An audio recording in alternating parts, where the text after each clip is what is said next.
Okay, so hello everyone. Thanks for joining. Looks like we got a pretty good crowd and more joining here. So the reason I'm doing this webinar is I actually maintain the PCT water report with Half Mile, and after doing a few webinars last week on that topic, I got a lot of questions on the Sierra for obvious reasons with all the snow up there this year. And so I figured it'd be a good idea to do a webinar on the Sierra and what you guys are going to be facing, and to arm you with as much information as possible so that you can make wise, educated decisions on how you tackle this challenging section of trail just because of all the snow this year. I've also invited Ned Tibbits as a guest speaker, so he's online right now. Ned has over 30-plus years experience hiking up in the Sierra when there's a lot of snow up there. He's got his own website, which I'll talk about here in a second, where he offers classes on snow safety. And this is a pretty good year to take a class like that for obvious reasons. But we'll go ahead and jump right into this. If for anyone who wants to ask questions, this is a very open forum. Feel free to ask anytime via audio. There's also this chat box down here where you can type in messages. There's Q&A. It pops up over here. For example, Raleigh just said, "Hey, I've done the JMT 9 years straight and lead moderator of the JMT group." So, okay, great. So, Raleigh, thank you for joining. I think the more knowledge and experience we have for this webinar, the better, because this is going to be a challenging year for the Sierra.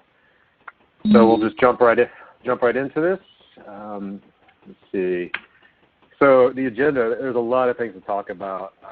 So this could go on for quite some time. It all depends on how much you guys want to know and how many questions you have. We're going to talk about some of the snow data, some special gear for the Sierra. Ned will be chiming in here and there, on comments for snow safety and the courses he offers.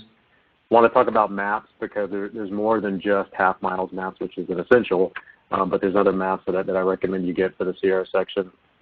We're spending a lot of time on potential exit points, which I think is a very important topic, not only for the High Sierra, and we're really going to be focusing on Sequoia and Kings Canyon National Park, where the really high passes are at.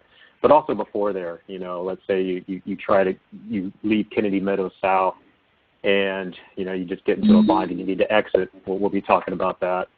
Kind of go through a general plan for a one pass per day, which is what we recommend because your daily mileage will go down significantly when you're hiking on snow.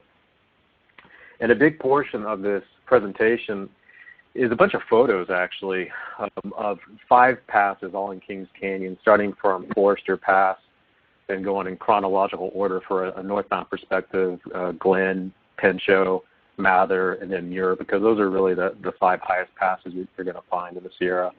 Talk a little bit about flipping strategies and the challenges that you might have this year if you decide to skip the Sierra and come back to it later on in the hiking season.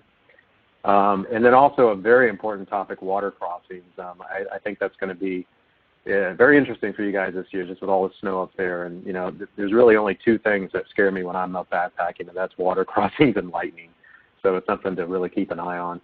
And if time permits, we can talk about resupply strategy a bit. I didn't want to focus too much on that, but I'm sure there are questions on that. And then, of course, questions and answers at the end. But as I said earlier, feel free to chime in anytime. It's a very open forum. And just on that fact, let me go back and I'm going to be checking these Q&As. Okay, so no questions. So some general comments. All the mileage points.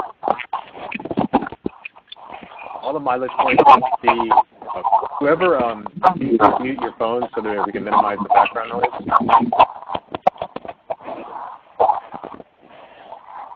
Okay, I think you still have your. Okay, so there you go. Perfect. Appreciate it.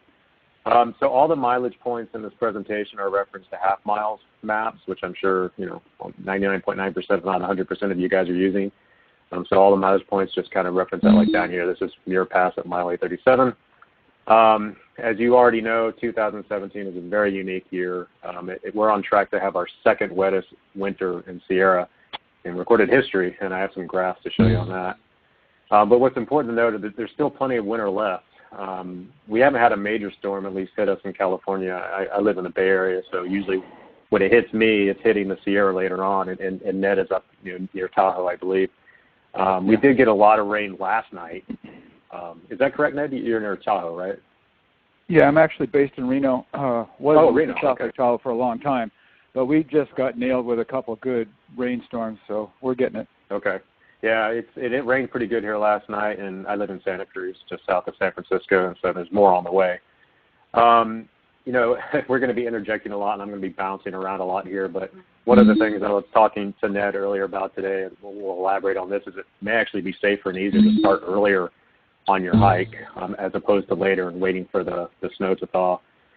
One thing to always consider, and you're going to see this in a lot of the photos, is when you get up to some of these high passes, especially around Muir Pass, there's going to be multiple sets of footprints, which can be kind of confusing at times, and we'll elaborate more on that. Another very important point, this goes more towards the resupply side, is a lot of the roads leading up to the PCT are going to be closed a lot later in the year. Like, for example, Highway 120, which gets you up into Yosemite National Park, where the Tuolumne Meadows post office is, which, almost every PCT hiker I know, including myself in 2014, we send a box to. And so this is something you're going to have to monitor as you go along, and whoever your trail angel is that's sending you resupply boxes, just be aware of this, because you could potentially get to a location and your box may not be there because they're not able to, get it up there. The roads are still snowed in. What are you doing? So was there a question? Nope. Okay. All the photos that you see here were taken during my PCT 2014 through hike. Because that's just the point of reference I have. But what's important to note is that was a very low snow winter. And you're still going to see a lot of snow in some of these photos. So when you're looking at these photos, you got to imagine a lot more snow being in there once you get up there this year. There's still a lot of unknowns, and a lot can change between now and then, but that's, kind of just common knowledge. And the most important thing that I don't know, it's kind of my motto when doing long distance hiking is, it's a good idea to have a plan, but be flexible and adapt. And I think that's going to be really important this year. So a couple of notes on the water report, because we're making some changes already. For any of you who didn't catch the webinars, you can click on this, and if you want this presentation, just contact me on Facebook or send an email to the water@pctwater.com, and we'll email it to you. It's pretty big, so just remember that. But you can click here, and you can see the webinar that I did on that. We're expanding the PCT water report. And for example, we just did this earlier this week. If you come down here, we added a section called Sierra Snow and Ford Report. And so if you click on that, it pulls up a PDF file. And basically, it's set up just like the rest of the water report, except now for the Sierra section, which we don't do a water report for the Sierra section for obvious reasons. There's plenty of water. But we want to get updates from you guys who are out on the trail, especially on the passes and the fords. So when you send in updates to the water report, please send us in updates on these things too, because I think it's going to be really important this year. Half Mile and I, we update it several times a day. So you can get a lot of good information there. I also created this PCT Water and Fire update group last year because I was getting a lot of updates via Facebook, and I wanted to consolidate that. And this could be really good for photos because we don't have photos on the water report itself. But if you have photos you want to post, please go here. Ask to join. I approve everyone. I'm not sure how to set it up so it's automatic. I'm a little bit of a Facebook novice. But you can post all kinds of photos up there too, and I think that's really important for the hikers behind you. And obviously, you can send it to you can email it to this address down here. You can text it to us, or you can call. So there's between those three avenues and the Facebook page, Half Mile and I check those multiple times a day. I'm friends with a lot of you guys on Facebook. And I ask that if you do send updates, please send it through one of these 4 channels, not directly to me or to Half Mile, because for myself, I travel a lot for my day job, and sometimes I don't get to it till late at night. That way, Lon will see it. Lon is Half Mile before I get to it if I'm traveling, and he'll get it up there as fast as possible. Okay. Any questions here? Define earlier from Stephen. So, Stephen, I'm assuming you're referring to when I said it might be easier and safer to start earlier this year. Ned, do you want to tackle that one? Do you want to do this in order? Because once we get going, it'll get scattered all over the place. I mean, I could jump on it right now and have a heyday with it, but well, yeah, just keep it at a high level. But when he says earlier, like for myself, I know during a normal year I would start late April. However, this year, you and I were talking earlier today, it might be better to start a little earlier. So, what would be a good earlier time frame for you, assuming an average hiking rate? Okay. For all you guys listening, I need to set up a couple of time frame definitions. One, I want you to keep in mind that about April 1st is when the Sierra snowpack begins to consolidate due to length of sunlight and ambient temperatures. So once the pack has settled, i.e. consolidated, it freezes at night, thaws during the day just a little bit, temperatures are probably in the 40s. Nevertheless, refreezes at night, the pack becomes hard enough to walk on. So April 1st on, obviously you can't control mountain weather, so this is going to vary from year to year and condition to condition. So the next time frame is the thaw. I will talk a lot about that tonight. The thaw is the point in time where it no longer is freezing at night. So that typically happens around mid-May. So right around mid-May, things start warming up. You'll find that your ideal conditions that you were hiking in from April 1st to mid-May, this 6-week window. I've been in the Sierras from April to August for the last 35 years. So got a pretty good handle on the swing of the different, heavy and light years. So I'm speaking on an average. Right around middle of May, the thaw starts, stops freezing at night. Canteens no longer freeze at night. You don't have those kind of issues. But the nice conditions, the nice surface conditions, smooth snow, this 6-week time frame I call the secret season. It's sunny during the day. The snow is smooth. There's nice ramps everywhere. You can walk on everything. There's no boulders and trees and stuff sticking out that you're going to fall into. We'll talk about hidden hazards perhaps later. And it's really an ideal time to be there. Yes, you will still get some snowstorms. They may dump maybe 4 inches to 2 feet, depends upon the event. So you've got to go into the Sierras prepared with, for example, a tent that can take a little bit of weight on it. And you may be stuck in that silly tent for more than a day. You may get stuck in it for 3 or 4 days. So it should be big enough that you can live in the thing. Besides holding up snow that pushes down from the top and from the sides. So from middle of May, I'm figuring this year the thaw is going to come late, but you never know. It's just a feeling I got. So we're going to aim for middle of May in this discussion. That's when the thaw starts. That's when sun cups show up. That's when the smooth ramps disappear. The snow gets so soft at about mid-morning. I'm going to call it, say, around 10 is when you're going to find your shoe imprints are starting to actually stick in versus having a really hard, crusty surface to the snow. Between 10 and 11 or 12, you begin to kind of sink into the tops of your shoes, which I'm going to call boots because that's what I require of my students because it works better.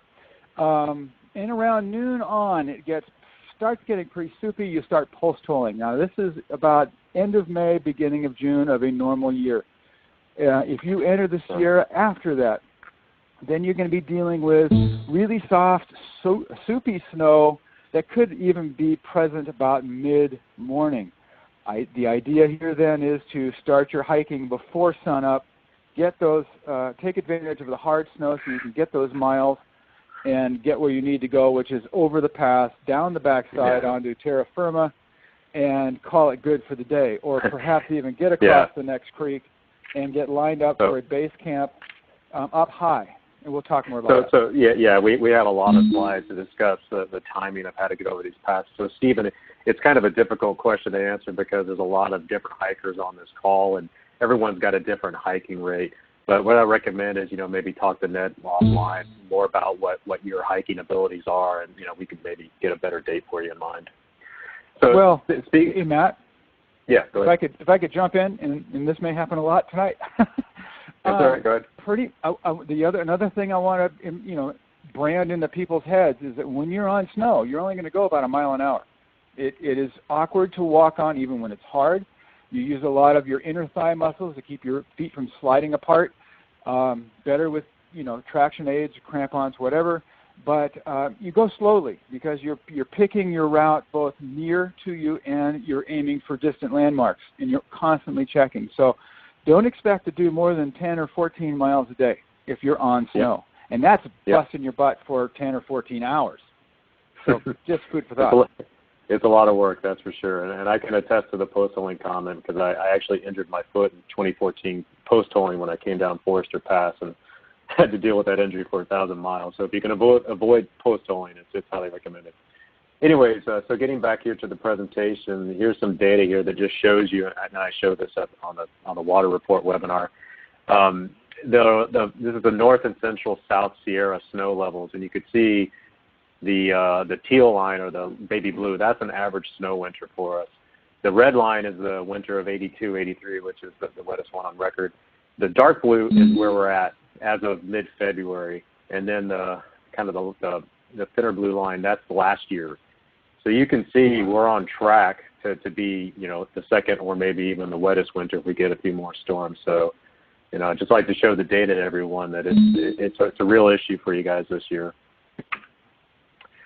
Not only is it an issue in the Sierra, but a lot of people don't realize you're going to run into snow in Southern California too.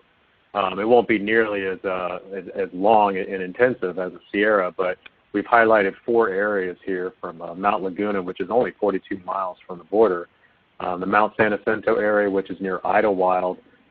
This seems to always have snow on the infamous Fuller Ridge, which is what you'll be going down when you come down into the Cabazon Pass area. And the locals there have told me that they can get significant storms anytime before Mother's Day, which is May 14th this year. The good news is at least Idlewild does have an outfitter store, so if you do have a storm hit, and you go up afterwards, you can get some equipment for it. But I highly recommend not to go up there when a storm is hitting because it can be pretty nasty up there. And then there's Big Bear and Mount Bate and Powell. So just kind of keep this in mind because some hikers get on the trail thinking, I don't need snow equipment, for lack of better words, for the first 700 miles, and that's not the case. You could potentially run into it, and you will run into it. So just some comments here on the gear. I know most of you guys, at least the ones that are hiking this year, you've done all your research and you got all your things bought or close to bought. An ice axe and microspikes is kind of the bare minimum, for just a normal or low snow year. That's what I took on my 2014 hike, and I never ended up using them. But I know Ned recommends a whippet and crampons. And probably for the guys that are getting there earlier in the year in the Sierra, that's something you really want to consider. And Ned's classes, and Ned can talk about this in the next slide. He'll teach you self-arrest skills and all the things about snow safety that you really need to know before you go into the Sierra this year. And then, of course, bear canister. It's required legally in Sequoia and Yosemite National Park. What's new this year is that they started requiring it in Lassen National Park, but only if you camp overnight in the park. And it's only like a 20-mile stretch, so by the time you get up there, you can do easily 20 miles a day. And you may not have to camp overnight there if you just time it right. And the reason for that is there was a real pesky bear last year that was giving some hikers some trouble. He just wanted their food, but he was very, very, very aggressive. And we usually recommend that you ship this equipment to Kennedy Meadows South. In a normal year, I would say ship it back from South Lake Tahoe or even Kennedy Meadows North or Bridgeport, but you may need it north of there. You probably will, especially if you get there early in the Sierra. Hey, Matt? Yeah. Well, Matt, I got a comment on that. Go for it. Yeah, I got a comment on that. Desolation Wilderness in South Lake Tahoe is now requiring bear canisters. We've always had a bit of a bear problem. It's the most visited wilderness area, I think, in either the state or the nation. Gets a lot of impacts. So they required, believe it or not, during the winter for my groups to carry bear canisters. It seemed really absurd, and I know that it's sort of the summer standard. So it's a new one. Carry your canisters through Desolation Wilderness. Okay, good to know. Good to know. All right. So, Ned, if you want to take a few minutes and talk about the classes that you offer, here's a slide that I put together for your website here. Oh boy, so much to say, guys. Yeah. I can be long-winded when I write, so I'll try to be merciful to you guys. Keep it high level. Our whole effort through mountain education over the last 35 years is to make sure that you guys know what you're walking into and be prepared for it. There's nothing wrong with snow as long as you know what you're doing, in creek crossings and all that kind of stuff. But the ability to recognize risk is the main thing. Most through hikers figure, hey, if I'm on the trail and it says PCT, all I got to do is go forward. On snow, it's a whole nother story. So we teach a lot about navigation, how to stay warm when it's cold. So much stuff. I don't even know where to start. But what we offer to you guys, because you are the current class, northbound. We canceled our southbound classes. Sorry if anybody's on here who's going southbound. We had to cancel them because of the huge amount of snow in the Sierras, and the John Muir Trail folks who are going in June thinking it's going to be a piece of cake because of the last several drought winters are going to get in trouble. So anyway, we have these things called Snow Advanced class, or course. It's a SAC, SAC, Snow Advanced course for Pacific Crest Trail through hikers only, and that's what the PTO stands for. These things, I come to you when you arrive at Cottonwood Pass, Chicken Spring Lake, and for the next 6 days, we go north. I teach you everything you need to know about ascent, descent techniques, creek crossings, self-arrest, how to find a trail sign, how to know where you're going, all that kind of stuff, everything you need to know. We also go up Whitney, over Forester. Maybe if the Forester ice chute, the trail that we make is wasted, because it does melt and change shape, we'll dig that out for the next crew as we pass through. And then I say goodbye to you guys at Charlotte Lake Junction with the PCT, and those who want to go out over Kearsarge can. So anyway, that's the 6-day trip that I offer you guys, and I meet you on the trail and teach it. And that's primarily what I'll be referencing all of my comments to the last 35 years of teaching that and the things that we saw in that region. We have gone all the way up on video tours up to Muir Trail Ranch. So we've gone over recently, all the passes, Glen, Pinchot, Mather, Muir, up to MTR. And so we can comment on that tonight. Perfect. Thanks, Ned. You get a few questions here. Just want to make sure we're addressing them all. It may be difficult to keep up with all of them during this presentation, but I'll try my best. Dale asked, I realize this is a Sierra snow conditions topic. Can you comment on the snow conditions for SoCal? So Dale, we just had a slide on that. I'll go back to it real quick just to kind of show you. There are 4 sections that we highlighted here, and more than likely you're going to run into snow in one or all of these sections, especially around Mount San Jacinto. That just seems to have snow every year. It won't be like the Sierra, but it's very possible you're going to run into it in Southern California. Oops, hit the wrong Can I chime in on that? Yeah, go for it. Matt? You guys need to realize that even if you work your way up Tuckwitz Peak, you'll look out whether you go out the Devil Slide or if the PCT is open on the south side of San Jacinto, and you hit Saddle Junction and you work your way around the west side of San Jacinto, you're going to hit Fuller Ridge, which is on the sort of northwest side of the mountain. This is a ridge that runs east-west. So what that should tell you is that there's going to be a southern aspect or a southern part of the ridge that faces south and a northern part that faces north. Okay, the PCT unfortunately goes to the northern side. What does that mean? It's in shade most of the time. It's going to have cooler air. It's going to have more ice, crusty snow conditions. So when you get onto Fuller and you're looking through the trees and you're on a somewhat steep snow slope, be aware that anything that looks shiny in front of you could be icy or crusty, and proceed cautiously. Don't just be talking about the next hamburger and miss the clues, because they're there. If you feel uncomfortable, if you can't kick footholds and flat platforms to put your feet on, consider following the ridge. You don't have to be on the trail, guys, when you're on snow. Just know where it is, where it's going, and if you feel unsafe where you are trying to follow the trail, and you see open rock and open ridge above you that's dirt, go up there and follow parallel to the trail. Be safe. If you can't handle that, turn around, work your way around the mountain on a lower trail. But anyway, that's Fuller Ridge. Yeah, perfect. One comment I didn't make about Mount Baden-Powell is often you'll get snowstorms, and this is just north of LA, which is this area right here that I'm circling. If the trail up there is snow and icy, you could always walk the highway. The PCT crosses Highway 2 like 7 times in this region. So, it's like I was saying earlier, have a plan, but be flexible and adapt. And you don't feel comfortable going up something, don't go up it. Okay. I think in the essence of time, we're going to save all the questions until at the end, but I promise everyone we will address your questions. Let's talk a little bit about maps and applications. So I'm certain everyone uses half-mile maps. That's an essential. And I'm going to be referring mostly to California Section H in this presentation, which is Crabtree Meadow, just where the Mount Whitney cutoff is, all the way up to Tuolumne Meadows. But sections I and J get you all the way up to the Tahoe Stew, and I think you're going to hit significant snow in those regions also. In addition to that, and this is just my personal preference, I really recommend these Tom Harrison maps, and I would show them here, except I think there'd probably be a copyright issue with that, so I couldn't do that. But these show you everything outside the park, and I say that it's important for exit points.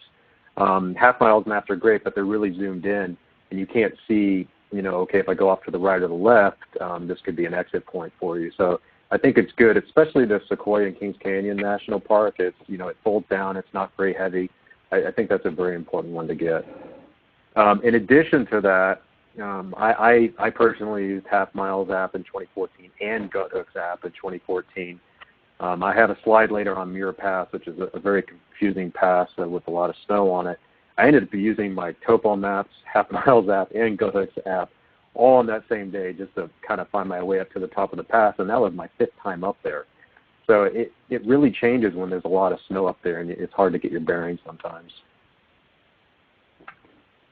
Hey, Matt, can I jump in on that one? Sure. I want to underline what Matt said and add a couple things. The half-mile map scale is detailed enough that you can use it for over snow navigation, because it will show you as you pause in a meadow or somewhere and you're trying to figure out, well, let's just pick on Mather Pass, for instance, because some PCT hikers got lost in the approach to Mather going northbound and thought it was a different saddle in the ridge, and they went the wrong way, and they didn't figure it out until they got to the top of the pass, and they found out they were on the wrong path. So half-miles maps have a detail so that you can, when you're looking up at Mather or any other place, you can see bumps on the ridge that translate onto the paper in front of you. Little circles and whatnot on the paper indicate a point on the ridge, and you can line it up and figure out where you're going. You can identify things. Carry something like that. Also carry, and this is the underline, a larger scale map like a Tom Harrison or a Forest Service map or a park map. Something that will show you that if, the proverbial, shit hits the fan, you got to bail out, you get buried in snow, whatever, you get hurt, you go to this nearest pass, you found the path, but you go down and you get onto some dirt road, and it's like, where the heck am I? Have a big enough map that'll tell you where you are, and then if you follow the dirt road out to asphalt, where that asphalt road's going to go. So typically I'll carry a detailed topo, a Forest Service map, because Oregon and Washington are full of logging roads and you get lost, and I'll carry a highway map just in case I have to bail. That'll do it. Yep, all good points. And another point to make here is it's very important, in my opinion, to carry hard copy maps of half-miles maps. I've seen a lot of people only use their phones, and that's great because I know you can download them on your phone, but electronics fail. I've known guys who have gotten into a hot spring and didn't realize his cell phone was in his pocket, so his phone was gone, and he had no hard copy maps. And I know everyone's minimizing on weight, but I think it's very important that you always carry a hard copy half-mile map and a hard copy of the water report too, because if your phone fails, you can't get to that, and that'll really affect you in the Southern California section, but it's going to affect you here too, because we're putting information about passes and river crossings this year on the water report. Hello. And yes, question? Nope, guess not. Okay. And to that point, I just grabbed this from Google. This is Sequoia and Kings Canyon National Park. The PCT is here. It's kind of hard to see. The point I'm trying to get across with this slide is most of your exit points, if you need to exit when you're in the High Sierra, is going to be to the east. And that's because Highway 395 is actually not that far away from you. You can't see it when you're on the PCT because you're below the ridge line, but there's several passes to the east of the PCT, which I'll highlight in further slides, that you could use Not that they would be easy, but they are potential exit points. And as long as you're willing to, hike down, and it's significant, probably, 5,000, 6,000, 7,000 feet, and then do a road walk to 395. This is a major artery for a highway in California. And you can hitch to Lone Pine down here, which is a popular zero spot. You can hitch all the way up to Bishop, which is another popular zero spot. And as a matter of fact, Independence is probably the most popular one in terms of resupplying, because a lot of hikers, including myself, we go over Kearsarge Pass and then hitch down to Independence and, take a zero and pick up our box there. So getting into the meat of this webinar, this slide just shows you all the passes that you're going to be going over. And you can see it's a lot. We're going to be focusing more on the first 7 here, because you can see those are at higher elevation, and these are mostly in Kings Canyon and Sequoia National Park, which to me is the most beautiful part of the trail, but I'm biased because I live in California and Sierra is my backyard. Just a couple of points here. Trail Crest, which is the pass that you would get up to summit Mount Whitney, is not a very desirable exit point, because you can go down the other side, but it's not an exit point. I'll highlight some other ones that would be better. Also, some of you guys might see Shepherd Pass, which is at mile 774.6 for the junction. That's not a good exit point. Also, we'll highlight all the good ones. But you can see all the elevations here. It's you're up pretty high. It's only 13,120 of course Forester. That's the highest one. We got some photos on the ice chute there. So some comments here. Ned already alluded to it. You get a lot of questions on when's the best time of day to hit these passes, and Ned and I talked about this earlier. And my strategy has always been get over the passes early as possible. Not only because that avoids post-holing later in the afternoon, which is extremely tedious, prone to injuries, and it just really slows you down and it just really saps your energy. But also, you can get late afternoon thunderstorms in the Sierra, and it's quite common to have one blast through around any time between 3 and 6. They're usually not very long, but they're pretty intense. And I can tell you right now, you don't want to be stuck on a pass when a thunderstorm comes in. And case in point, this photo I took, we got hit by a thunderstorm like 30 seconds after I took it. And it's probably the most scared I've ever been in my life, having lightning flash around. So not that I'm saying it's going to happen, but it's just another reason to get up and over the pass early. So just to talk a little bit about exit points, and this is in Section G, so I'm sure all of you are very, very well aware of Kennedy Meadows, which is at mile 702, a little off the trail actually. And to me, this is kind of the point of no return. A lot of hikers will make a decision here to flip to further north on the trail. You can typically, hitch or get a ride, and the road will take you out to Highway 395.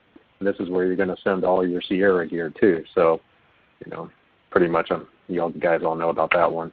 But what if you decide to go on and you get up further and you're like, oh, this is not for me. I just got to get out of here. Well, the first exit point that I'm aware of, and not that I'm saying this is the only one, but this is near the Horseshoe Meadow area. And this is actually a snapshot from Half Mile Section G map, page 13. So at Mulkey Pass, 744.5 and 745.3 Trail Pass, so they're real close to each other. There are trails leading you down to Horseshoe Meadow, and this is a very flat, wide open meadow, tons of camping, although it'll probably be snowbound when you get there. Yep. And there is a road that gets you down to Lone Pine, but it's 22 miles away, and more than likely it's not going to be open, especially earlier in the winter, early in the summer, probably into midsummer, until they get that, the road plowed. So you might have to walk down that road a bit before you can even get to someone with a car. But then again, who's going to be coming up there in a car if Horseshoe Meadow is closed? So just giving you, a potential exit point here. Although it might not be ideal, at least it's a way to get out. Hey Matt, can I add a couple? Yeah, go for it. Okay. The first pass you're going to get to, these are really treed saddles. So the trail is weaving around bumps in the trail, and you're working your way up a ridge, and you get to this saddle. There is a little sign probably at both Mulkey and Trail passes. It's one of those things, if you blink, you'll miss it. However, we go over Mulkey and down into Horseshoe every year. And that's really, if you're going to bail out or you're going to head out for resupply, that's the one I would go out. It's really simple. When you get down to the bottom, like say on this map we're looking at, you're working north from Muir Pass, you get down to the edge of the green, all you got to do is walk straight across to the campground. And you're going to cross the creek a couple times. One of them, the nearest one, is probably going to be dry, but the second one is going to be a jump across or a wade across. Not bad, though. Usually the Horseshoe Meadows Road opens around mid-May. They have some extensive road damage, though, this year, besides just the rocks that fall and stuff during the winter. So I don't anticipate that thing opening probably till closer to the beginning of June, at best. So that's the route I would take going down. You don't want to walk that thing. I tried walking that thing one time, that road down there, and it's oh boy, hard on the feet. You do not have cell signal in the meadow. I've always used our satellite phone for our groups. But if you walk down the road a little ways to where you can look down into Lone Pine, you can get a signal there and make whatever arrangements you can. So that's just sort of additional info for you guys on Horseshoe Meadows. Yep. And in addition to Trail Pass and Mulkey Pass on this slide, if you decide to keep on going and you get a few miles later and say, oh, got it, I made a mistake, well, there's Cottonwood Pass is at mile 750, just 5 miles ahead. And that also takes you back down into Horseshoe Meadow. So you got 3 potential exit points before you get to the real high Sierra. Because really after this, it's Kearsarge Pass, unless you want to go over Trail Quest, which is not recommended. Yeah. So now at this point, you're in the high Sierra, and you're trying to tackle these passes. And in the past, I've gotten a lot of questions on, pass strategy. Where should I camp? And how many miles do you think I can do in a day? And this is a tough topic because it's changing. It's going to change with every day, and it changes per the hiker too. So this is just a general plan that you can kind of start with. But the key thing here is when you get up there, try to hike up as high as you can, the day, so that you don't have as much elevation gain and mileage to get up to the top of the pass, early in the morning the next day. That's really the key here. What I have in the mileage points here, this is what I did in 2014. So for example, I consider day 0 camp at Tyndall Creek. This is just below Forester, a couple miles before Forester Pass. There's actually a bear box there, which I didn't use, but just FYI. I noticed that Tyndall Creek can be a little difficult, and that was in 2014 because I got there later in the day. And I have a slide later that talks about some of the more difficult creek crossings. And so I'm thinking, wow, if it was kind of difficult late in the day in 2014, it could be a little challenging this year. But if you camp at Tyndall Creek, then you could do a pass a day after this, depending on the conditions. But Forester Pass, right off the bat, you're hit with, the big one. Most of you will probably want to go up to Whitney, depending on the conditions, because if you haven't been up there, then, of course you want to go. But Forester Pass, highest one on the trail, 13,120 feet. If you can get down into Vedette Meadows on the other side of it, that's a pretty significant snowfield. In 2014, it was a very significant snowfield even for us. So it can be pretty slow going. If you can get to Bullfrog Lake, great, but doesn't mean you have to. But you always just got to keep in mind, I got to get as close to the next pass where I camp. A lot of people end up going out over Kearsarge Pass, and this is where you kind of veer off to the right to get over Kearsarge, and then hike down or get a hitch down in Independence and take a 0 and get your resupply. And then, hey, Matt, I'm not going to, yeah, go for it.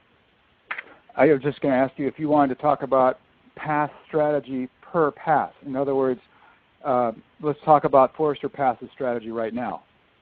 You want to do that? I have photos for that coming up. Okay. So it might be better to do that because I tried to put 3 or 4 photos of each of the passes on both sides. I think that might be a better location for it. Okay. All right. So I'm not going to go through each of these, and like I said, I can email these slides to you. But what I tried to highlight here are potential exit points. For example, once you go over Glen Pass on the other side, there's a potential exit point known as Baxter Pass off to the east. All these passes are to the east. But you have to keep in mind, and there's a note down here at the bottom, all these are going to be uphill from the trail, and they're probably going to have snow and ice on them. For myself, I've only ever gone up to Moose Pass. I haven't been up Baxter or Sawmill, so I don't know the conditions. And I do know Baxter is unmaintained trail after the pass. Now, it probably won't matter on top of the pass because there's a bunch of snow, but as you get further and further down, it's going to be unmaintained. Yeah, we'll get there. Hey, can I add one more point you don't have on here? Sure. Instead of going out to the east, between or right after Forster, as somebody Peter Hurst just mentioned, cruise to the west. Go down Bubbs Creek all the way to Rhodes End to Cedar Grove. That's where I had my my resupply when I did the PCT in 1974. Worked just great. My mom drove the box into me. You could mail your box to a ranger station, whatever, and then hike back on up. I mean, it's a long haul, but you don't have any snow and ice to worry about. It's all downhill. That's a great place for resupply to the west, north of Forster. And that's actually a launching point for a lot of my summer Sierra trips. The only thing I'm concerned about that is, will the road be open to it? Or when is it going to be open? Because there's only one road that goes into Rhodes End, and it goes up into Sequoia, then goes down into Kings Canyon. Right. And given the amount of snow this year, I honestly have no idea when that road's going to be open. Well, that's the same problem they got with Kaiser Pass going into VBR. So, I mean, they're optimistic. Yeah. Maybe they're going to use snowmobiles or quads or something to get supplies in, but they have the same problem there. Yep, agreed. So anyway, so this is just a general plan, so you can see Forester Pass, day 1, Glen Pass, day 2. More than likely you'll go out to Kearsarge and pick up a resupply, so that's probably more like day 3 or 4. Pinchot Pass is the next one. Mather Pass, and I got slides on each of these passes coming up, kind of showing you pictures of them. And then Muir Pass. There is another potential exit point here with Bishop Pass, which is a pass I've gone over many times. It's going to have snow on it, and it's quite a haul upwards from the junction point, as you can see, at 8,700, you're going up to almost 12,000 feet. But you can get down to the South Lake Trailhead, and depending on when that road is open, it's a very popular road that'll take you down to Bishop, and a lot of people get hitches. And Bishop is probably the biggest town, in the Highway 395 corridor, so a lot of people end up resupplying and taking, a few zeros there. And not to say that, the passes are done by that point. I'm only focusing on the very high Sierra ones in this presentation. But you got Selden Pass coming up, Silver Pass, but as the further north you go, the lower in elevation they typically get. Doesn't mean there won't be snow on them, but there'll, hopefully be less snow. So getting into the actual passes, each pass has its own strategy. And a lot of people, when you come up to Forester, you're looking at the thing going, where's the pass? And you look at this notch and you realize that's it. It's pretty crazy, the trail up there, but you probably won't see a lot of the trail at the time you're going to be up there. And keep in mind, all these photos, this isn't a low snow year, so this is probably all going to be snow in the basin when you get there, and probably a lot of this up here. You can kind of see the switchbacks going up to it. And right here is where you'll see the infamous ice chute, where I have a photo of that, so we can show that to you. But Ned, I know this one is one that you take students on your class on. It's kind of the pedigree of passes. What would be your strategy in tackling Forester? Okay. It all depends upon where snow line is. So I'm going to refer to the term snow line. This is the lowest elevation where you will find solid snow. In other words, no patches of dirt. Below snow line, you have patches of snow, and then further on down, then you have dry ground. If you guys are up there during the thaw, so, let's just say the thaw starts June 1st or whatever, the trail below snow line is going to be exposed in part, and then below that, because of patches of snow, below that, then it's going to be a swamp. The trail becomes a mini creek, and everywhere that's flat is going to be flooded. So kind of be aware that you're going to have wet feet a lot. So wherever you think you're going to have dry trail to dry out your trail runners, that just may not be the case. Okay, let's talk about Forester. If snow line in June is typical of, and here's another thing, I'm expecting the Sierras to be about 4 to 6 weeks behind schedule, which is to say that June 1st is going to look like mid-April, which is to say the snow line is going to be really low, like at 9,500 feet, maybe 10,000 feet. So if you look on your topo maps and you look at 10,000 feet around Forester, maybe that's going to be Tyndall. I don't know. I think it's 11. But anyway, so that's all I'm saying here is that you're going to be camping on snow. Based on Matt's mileage and half miles mileage, it's about 5.5, 6 miles from Tyndall Crossing to Forester Pass. So what's that mean? That means 5.5 to 6 hours of walking up that ramp to the base of Forester.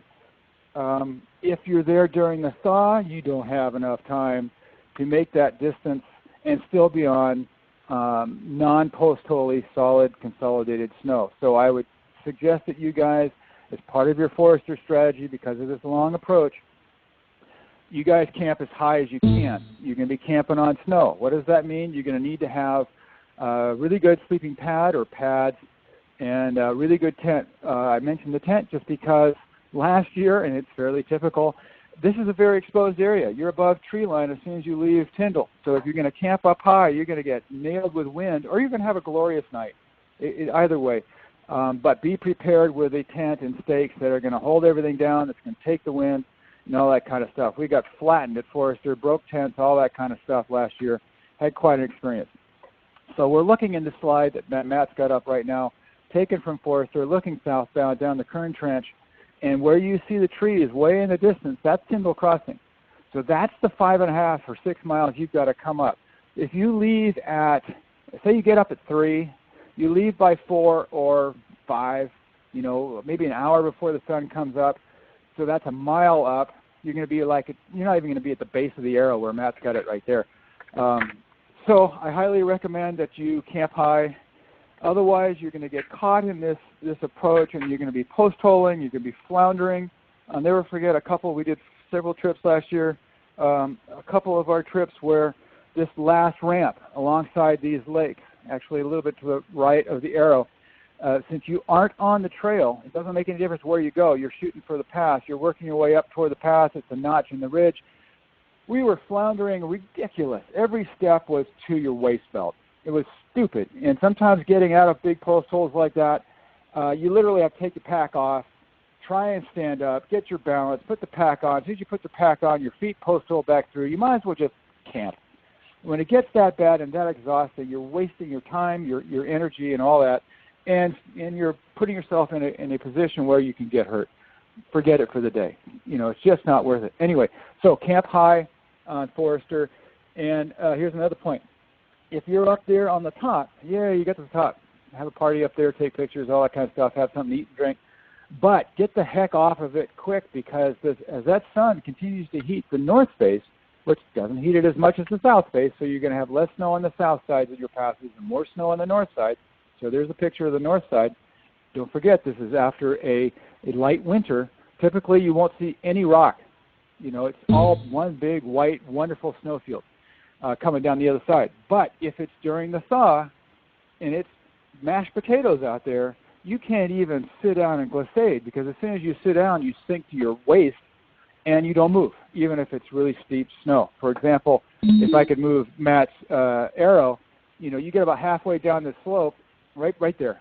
Right in there, you can sit down there and slide about 500-600 feet straight down to the rocks. You walk out across the flat toward the blue lake, and you got another 500-600 foot marvelous glissade down to the lake. If you're there early enough, it's frozen, doesn't make a difference. Walk out across it, etc. Go around, and then you go around the corner of this ridge, and you got 2 or 3 more wonderful glissades. You can cover about 3,000 feet of vertical in no time at all. I mean, each slide takes 30 seconds, 45 seconds, and then you work your way over to the next slide, 30 seconds, 45 seconds, and you're several thousand feet down. You save yourself a ton of mileage. So the strategy for Forester, camp high because of the long approach. That's the thing I want to underscore. You'll have that same problem with Muir, and we'll talk about some of these other passes in the future. Try and get down to Vedette. Maybe you'll have dry ground, maybe you won't. Look at your topo map, figure out what the elevation is at Vedette, and then that'll tell you, if you saw snow at that elevation on the south side of Forester, you probably will on the north side of Forester. But that's a wonderful place to camp. If you want to continue on, that south-facing ridge approach up to Bullfrog will probably be dry. Keep in mind, all of your south-facing ascents will have either dry trail or patches of snow.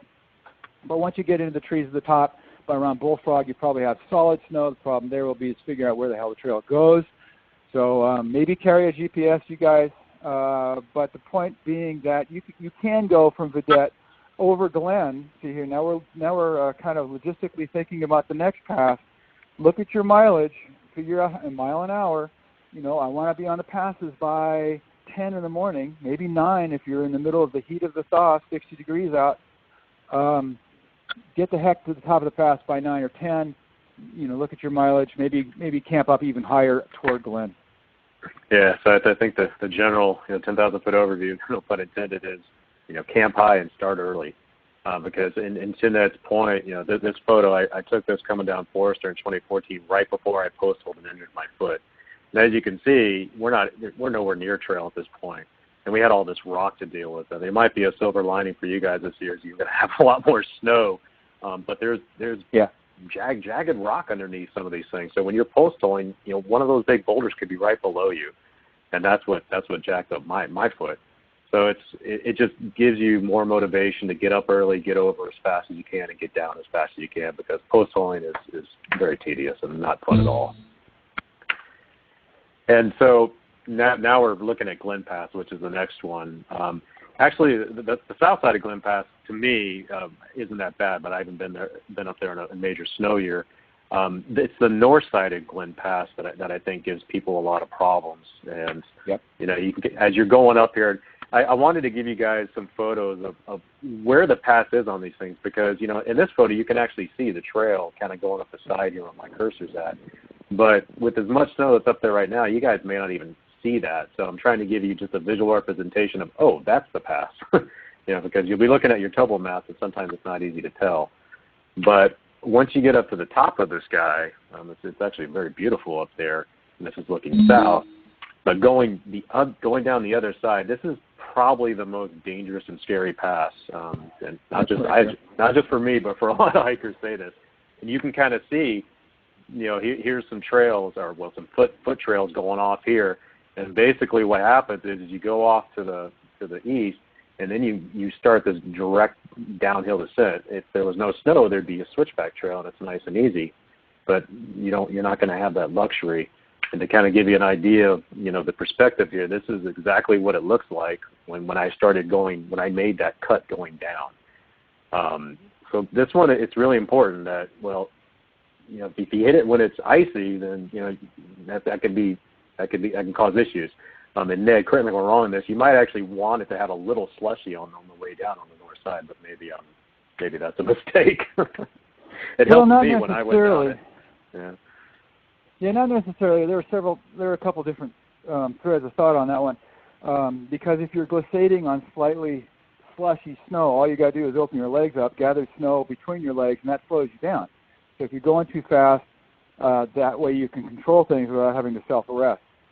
So it's nice to glissade before the post-holing hour, so to speak, but after the surface of the snow loses its crust and becomes slushy. That would be perfect glissading conditions. The problem with Glen, and Matt, if you could go back to that north side picture looking down, right there. Okay, the summer trail. Let me underscore this. You do not have to follow the trail, guys. Where is it going to go? See the lakes, the Ray Lakes in the background. You got to work your way down to that. Do I have to follow the trail and all of its silly little switchbacks on snow? No. So hence you see some footsteps going straight down. And maybe they're coming straight up. Maybe there are people going the other way. It doesn't make any difference. But the actual trail traverses this slope. It's not the safest slope to be on if that thing is crusty. It doesn't show it in this picture. But I don't know if you guys have seen some of my pictures, but I've got a picture of my son trying to, on one knee, slam an ice axe shaft into this slope right below the pass because it was really icy. And it was just a patch of ice. He was caught off guard, and he had a horrible footing, and he just really needed to get some kind of uphill anchor in. If he'd had crampons, which we didn't at the time, things would have been entirely gone differently. So what I want to point out here is you don't have to traverse this, but you do have to traverse a little bit of it. Get out to where those footsteps go straight down, because between the photographer here and the footsteps that go straight down the fall line, the surface of the snow below the photographer here is actually convex, which isn't cool because you can't see as you're glissading what big rocks are coming up toward you or you're approaching. So go out into this little bowl here a little bit, sit down, and see if you can glissade right down over those footsteps that go straight down the fall line. That'll get you down to the bottom, and then all you got to do is cut right and head toward Ray Lakes. You know, find a high point. If you're a little confused as to where Ray Lakes is from down there, find a high point, you know, spot it. The summer trail goes straight down that chute. Yeah, there you go. So from Glen Pass, go left. That would be the summer trail, and the summer trail switchbacks down the ridge on the left side of this frame. The part we were talking about glissading is right before that, kind of right in the middle of this bowl, right below the arrow. Work your way between the rocks, have a blast.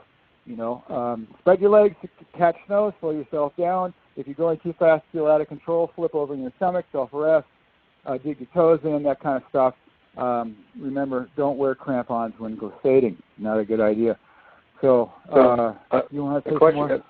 Yeah, well, actually, I want to get your feedback for the group here on crampons versus microspikes, because I know a lot of people plan on bringing microspikes, but given this is such a unique year snow-wise, would you recommend crampons over microspikes? Okay, so no slide later, right? We'll talk about it now. Yeah, I mean, I think it's a good point to talk about it. It's such a steep slope here. Okay, so here's the main thing. Here's your main takeaway. If you are walking in a boot track, footprints made by somebody else, a whole bunch of people in front of you, and the track seems to be going where you want it to go, keep in mind the bottom of that foot track, that boot track, is flat. I don't care if you're going across a traverse. I don't care what the deal is. It's because the person standing who made it, you know, his feet were flat. So microspikes are perfectly fine if you stay in the boot track. If you say, oh my God, I don't want it. Where's this trail going? I got too many trails. They don't know where they're going. I want to go this way. You step out of the boot track. Not a problem yet. But if you're ever on a hard surface, crusty snow traverse that's steep, I would not want to be wearing microspikes. Catula sponsored us a long time ago, and we tested their microspikes between Cottonwood Pass and, as I said, Muir Trail Ranch, and had numerous rollouts right when, you know, it's the steepest place, and you lose your balance, you take that sudden side step downhill, and the dang things just roll right off your feet. We even incorporated our shoelaces into them, tried to hang on to those things on the top of our feet with the shoelaces. Didn't work. They still rolled off. So that's why we advocate a framed hiking crampon that does not have two forward points like a climbing crampon. That's the best way to go. Yes, there are a couple more ounces, guys, but come on. Are you guys going to get strong? Yes. Is the first 700 miles going to make you strong? Yes. Do you think adding a few more pounds to your pack is going to kill you? You get used to it. Be safe. Carry the right gear. Hiking crampons are better, but once the snow gets soft, neither one of them are going to work. So, you know, because it all balls up underneath your feet, you end up walking on a half a grapefruit. It gets stuck under into the chains, into the crampon frame, that kind of stuff. Doesn't make any difference. So is that it, Matt, on that one? Yeah. I just wanted to get your feedback on that, because I know a majority of hikers use microspikes, and given this year's unique, I think it's important that they understand, you know, crampons are another option and probably the safer option for this year. But moving forth here, the next pass you guys are going to hit is Pinchot. Actually one of the most beautiful passes on the entire trail, in my opinion. But the problem with this pass, and unfortunately I didn't have a photo of it as I was approaching it, sometimes it can be hard to find, especially if there's a lot of snow. And basically the PCT kind of comes up this valley behind here, wraps around this hill, and then kind of goes, you know, just above these lakes, and then comes up this, there's like a ridge, like a hump, ridge line. And so I wish I had a better photo to show you. I went back and looked at all my photos, and I just didn't take one for some reason. But that'll get you up to, you know, the ascent to the pass. And once you get up there, you know, this is what it looked like in 2014. You know, once again, a low snow year, and this was right as we were getting to the top of the pass. So you can see you're at a pretty steep angle here, and if you slip and fall, you're going to have a pretty bad day. And then right near, this is right at the top. You know, fortunately we had some steps there we could easily follow, but just trying to give you a visual idea of what to expect when you get up there. But like I said earlier, there's going to be a ton more snow than what you see in these photos. And to kind of, you know, cap off Ned's points earlier, I definitely saw this in 2014. The north side of these passes all seem to have more snow than the south side, which can be a little demotivating at times. It's just another reason to get up there as early as possible and camp as high as possible, because just as you get to the top, you still got to get down those things, and that can be just as much work. It's not really indicative in this slide, but most of the passes, there was a lot more snow on the north side. Yeah, go for it. Yeah. Can you go back to that slide? That one? Here we go. I want to talk about this one just because what you're seeing here, i.e. the amount of snow, I am expecting the Sierras to look like this July, maybe even the beginning of August. When you think that there's, 30 feet of snow at Mammoth, it's going to take a long time for that snow to melt out. So even if the thaw starts mid-May, earliest time, well, okay, I guess it could start earlier. What happens when the snow melts? It just doesn't just vanish. It's going to retreat uphill. So if the snow line in May classically is about 9,500 feet, then June's like 10. Later June is 10.5, that kind of thing. So you see the snow line is going to climb up the hill so that by the time you guys get there, you're not going to see it like this, as Matt has already said. But this year, those folks that are doing, say, the JMT in July or August, yeah, it may look like this, where you've only got snow on the very pass, or maybe a few patches here and there on the approach up to it. Like Ray Lakes you saw in the earlier picture. Ray Lakes is completely thawed out. No icebergs floating around or anything. I mean, that's classic July-ish in the Sierras, but snow on the passes. Let me talk about the approach to Pinchot from Glen. That's a long distance, or fairly long distance. And you're thinking, on my map it says it's so many miles. I can do, 3 miles an hour or whatever. I do 2 passes in a day. It's like, forget it, guys. Once you get over Glen, you'll probably want to camp somewhere, obviously north of Ray, maybe down to the swinging bridge on Woods Creek. But if you still are on snow down there, there's a number of miles to get up to Pinchot. I don't remember if it's 5, 6. Matt, do you know? It's about 7 miles, and it's about 3,500 feet of elevation gain. Okay. If all of that is snow, and you got to call it when you see it. Climbing on snow, no problem as long as it's hard. Post-holing on a climb is a bear. Descending post-holing is dangerous because if you post-hole going downhill, say you're doing a heel plunge technique and you're facing straight down the fall line and you post-hole, what happens to your upper body? You bend at the waist and your head keeps moving, but your leg is stuck in a hole. What happens? Hip, knee, pain, etc.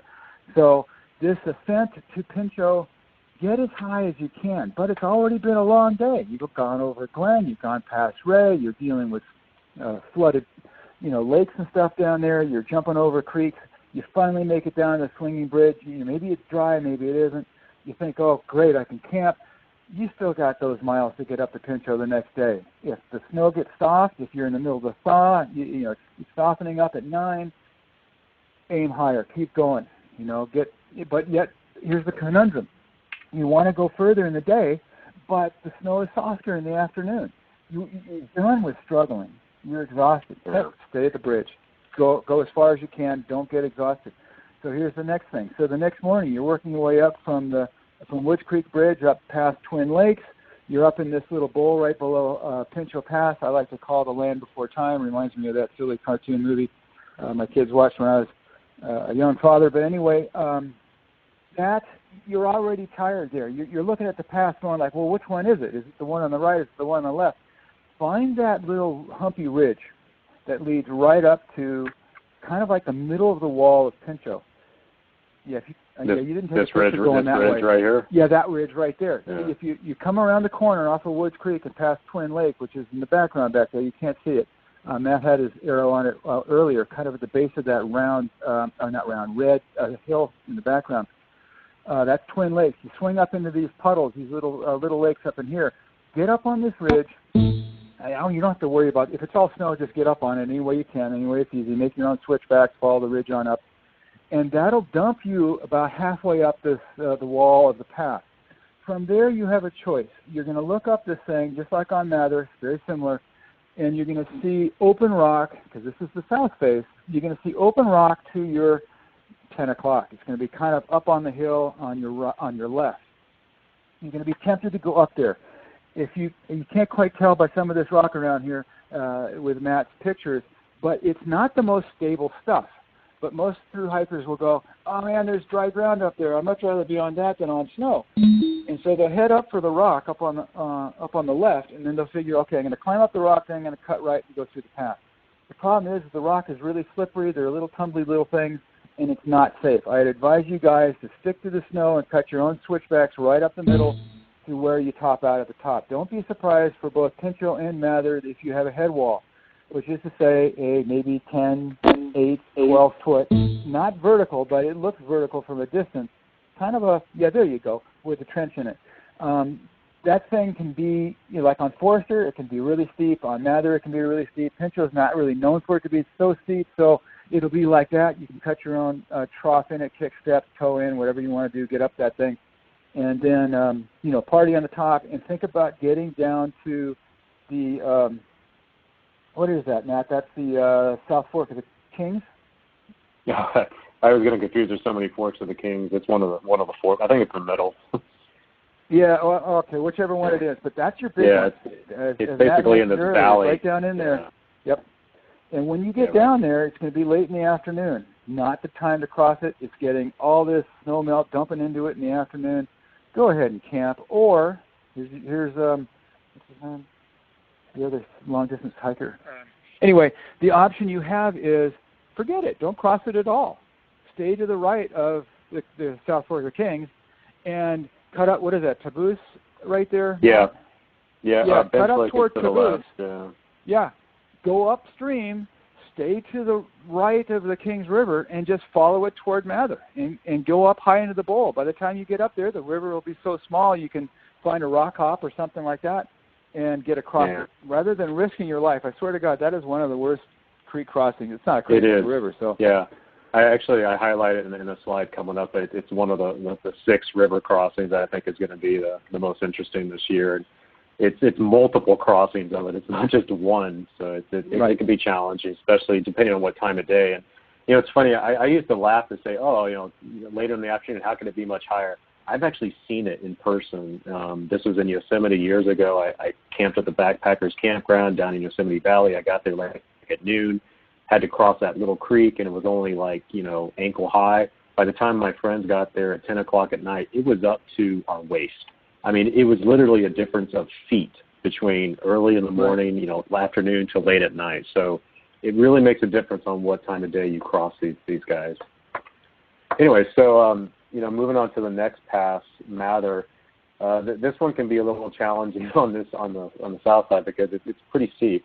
And you can see the approach here. Of course, probably all of this will be snow covered for most of you guys when you get up there.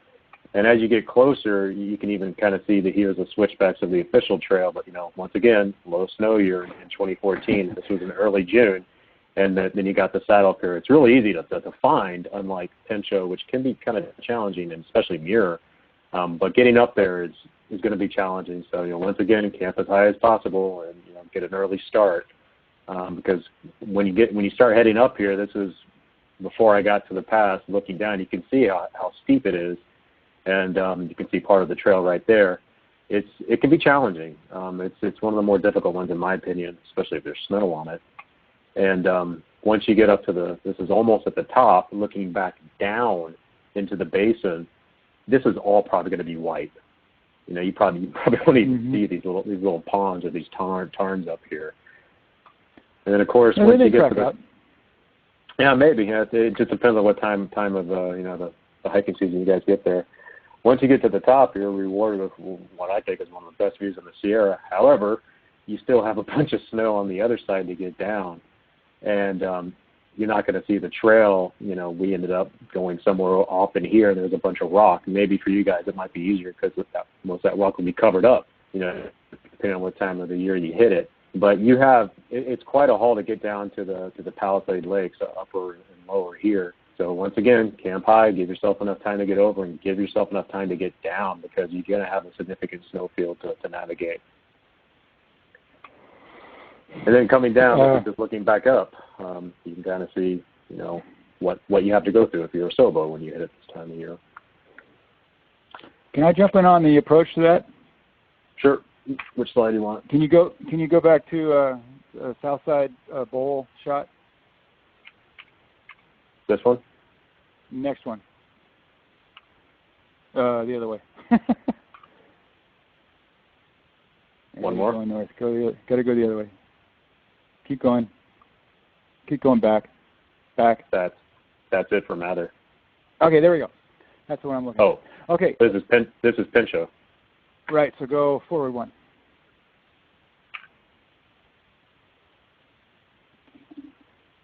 Well, there you go. Okay, if this is all white, this path has the trail builders were, well, I don't know. Sometimes you think they're out of their mind where they put the trail, because the trail will go up to the bottom of the path, right underneath the words Mather Pass, where the arrow is, and then it cuts a sharp right, and it goes way across the bowl to the right. Matt's going to the left. Way down low, it'll go way over to the right, and then it switchbacks and goes way over to the left. What you want to do when all of it, forget all that. You don't want to follow the stupid trail if all of this is snow. What you want to do is gain this black little ridge right above this tarn. Get up on this ridge and give yourself a ramp to climb up. Once you get to the top of that, it does flatten. You can't quite see it in the picture. At that point, you can cut over into the bowl, just like what you did on Pinchot. And then once you're in the snow bowl, the head wall of the path, you can cut your own switchbacks going straight up the thing. You're not going to see a trail anyway. But this is a place where this, right above that black ridge going up to the, right there. Right above that is where people see open rock, and they think, okay, man, let me get up there. I'm going to, get up there, and I'm going to cut straight across to the path. But it's really loose rock. So my advice, go up this ridge a little bit, cut over to the right, get into the center bowl, and then switch back straight up to Mather from there. All right. So the last pass we'll talk about is Muir Pass, and this one there's going to be a ton of snow, even during low snow years. As you can see in this photo here, there was tons of snow. In 2014, I walked approximately 7 miles on snow. Who knows what it's going to be like this year? You can see in this photo, here's a footprint path here, here's a footprint path here, and there were many times when I was going up where I'm like, well, which one should I follow? And keep in mind, I'd been up there before, not with all this snow, but there's something it's kind of confusing about this area. This is where your maps really come in play, and your apps too for half mile and gut hook. But as I mentioned earlier, always carry those hard copy maps. And as you keep on climbing, and it's a good 4,000 foot climb, I believe, down from the Bishop Pass junction. It's beautiful, but you're going to have a lot of snow. This is Helen Lake, which is just below Muir Pass. And then when you get to the top, it's confusing. Once you get to the pass itself, it's very obvious, but getting there is confusing. And this is where I just wanted to highlight the importance of the topo maps. For example, in this photo, I'm standing in point A right here, and I know the pass is up here. And this is Mount Solomon's and Helen Lake, and so I can look on my topo map here, and I can kind of see, okay, there's Helen Lake, here's Mount Solomon's, Muir Pass is over here, and even though I can't see it, I can guess that it's in this area. And you're going to be doing a lot of this on Muir Pass because it winds around a lot. It's really confusing. Hikers have been known to approach the wrong pass, so you don't want to do that because you expend a lot of energy. So just keep those topo maps handy, know how to read them, and look for landmarks, like in this case Mount Solomon and Helen Lake.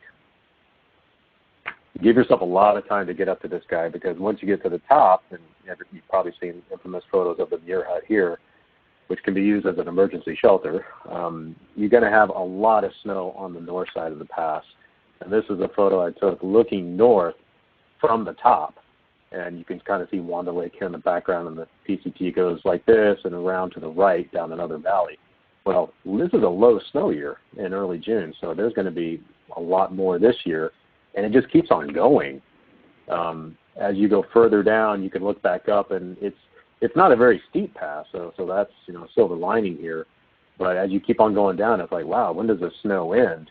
I'm still going down. There's still more snow. So the point I'm trying to get across is give yourself a lot of time. Start really early on this pass. Camp as high as you can because you're going to be in snow for a long time on your pass this year. Okay, so I hope we didn't bore everyone with the pass strategy there, but I think it's really important, especially for for the guys who haven't seen the pass. Ned and I sometimes take it for granted because we hike there all the time. We know where to look. But if I know a lot of you guys, guys and girls haven't been up there before, so hopefully the photos will help you. But we want to talk a little bit about water crossings, and these are just 5 of the most challenging ones. I think there's going to be a lot more this year, just because there's going to be a lot more runoff. But these are ones to really try and time to hit in the morning. I already talked about Tyndall Creek. It was the South Fork that we were referring to earlier between Pinchot and Mather. Evolution Creek, you can follow the trail. However, there is an alternate crossing, which is a mile before the trail, which is a lot easier. It's wide. It's not very deep, although it might be deeper this year. But the water's not rushing as much. And, it doesn't take a lot to knock you off your feet. So it's something that you got to be really careful of when you're crossing these. Bear Creek is pretty much known to be the worst one on the entire trail. And this one's going to be challenging, I think, for you guys this year. I don't know if you know of anyone who's been up around Bear Creek and tried to cross it earlier in the year. I would talk to them and get their feedback, because a lot of times where you think the trail crosses isn't the best point to cross these creeks. Go up a bit or go down a bit. Try to find where it's just safer. And I'm by no means an expert on this. You just use your best judgment. And I think, Ned, you said you teach techniques on this in your class, correct? Oh yeah. I could even chime in on some of this stuff if you wanted. I don't know when you want to inject that. No, go ahead. One of the primary advantages to going in early, secret season, or even just pre-thaw. Tyndall, all these creeks were snow bridged over when I go in there that early. So the early trips, we don't even have to worry about creek crossings. We don't even see the creeks. So that's an advantage of going in early. Tyndall's not all that bad, but here's the principle. If you're making a creek crossing and there's miles of creek above you and lots of tributary side canyons all draining into this major trunk line creek that's crashing down by you, like Matt said, just go upstream to where it's narrower. I mean, if there's tons of miles and it looks like it's really big, forget it. Maybe wait till morning. Cross on a log, cross on a rock hop, wait it in the morning. One other thing to point out is that if the nights are still freezing, some of the exposed rocks that were underwater during the afternoon will have frozen water on top of them in the morning. And you think, okay, I'm just going to do a rock hop. I'm going to do a log crawl, whatever. And you find out as you get out there that it's slickered and it's not. Wear your crampons. Wear your microspikes. Be careful. Use your 2 poles. Extend them all the way. Get a wide stance when you do your creek crossings. That's what we teach. But anyway, South Fork of the Kings, we just talked about how to avoid that thing. Evolution Creek. This is what you want to look for when you choose a creek crossing point. You want to find a wide spot. You want to look on your topo map and find where the blue line of the creek is serpentine and wiggling around. That's a meadow. That means the creek is going to be really wide. There's not going to be a lot of fast current. There's not going to be a lot of boulders because, the fast current in the narrow spots cause a lot of erosion, so the bigger boulders underneath the white foaming water. So go up to where you can find a meadow. Like some people have said, they've had to go way up in Evolution Valley, almost to the bottom of the, what is it called? It's not the Golden Staircase, but the switchbacks up to Evolution Lake, and they'll cross up there where there's a nice big meadow and there's little tiny rocks, in the bottom of the creek, so it's easy on your footing, easy on your balance. You want, a decent run out. You don't want to cross. Oh, here's another one, another takeaway. Do not cross, you do not have to cross a creek where the summer trail does. Just because the trail, you see it on the other side of the creek, doesn't mean you have to, it's like you're lost if you don't cross right here. You go upstream or downstream. Okay, you cross upstream or downstream where it's safer, wider, you can do it with your skill set. Then just go up or down the creek on the other side till you bisect the trail, join the trail, keep on going. So don't think you're lost. So you don't have to cross where the summer trail does. Pick nice, smooth, wide spots to cross where there's a good run out. There aren't any logs or bushes that are downstream that might trap you should you fall and you get stuck underneath them and drown. I believe that's what happened to the Kings Canyon National Park ranger. Can't think of his name right now. Maybe Peter, you know what his name was. But, that's how he died. And he'd been up there for 20 years, and he knew exactly what was going on. Yeah, Randy Morganson. Thanks, Peter. So pick your run out. Choosing the run out is very important. Bear Creek, last time I was there, I had a snow bridge. But typically that is really fast and wide. Once again, go upstream, look for bifurcations in the stream that you can jump across, whatever. Look for logs, wait for the morning, those kind of techniques. There's also, is Carrot Creek, Matt, the one that's up by Selden, Silver Pass? No, it's in Yosemite. It's north of. Yeah, it's in northern Yosemite. Just south of Stubblefield. You want to talk about that one on the south side of Silver?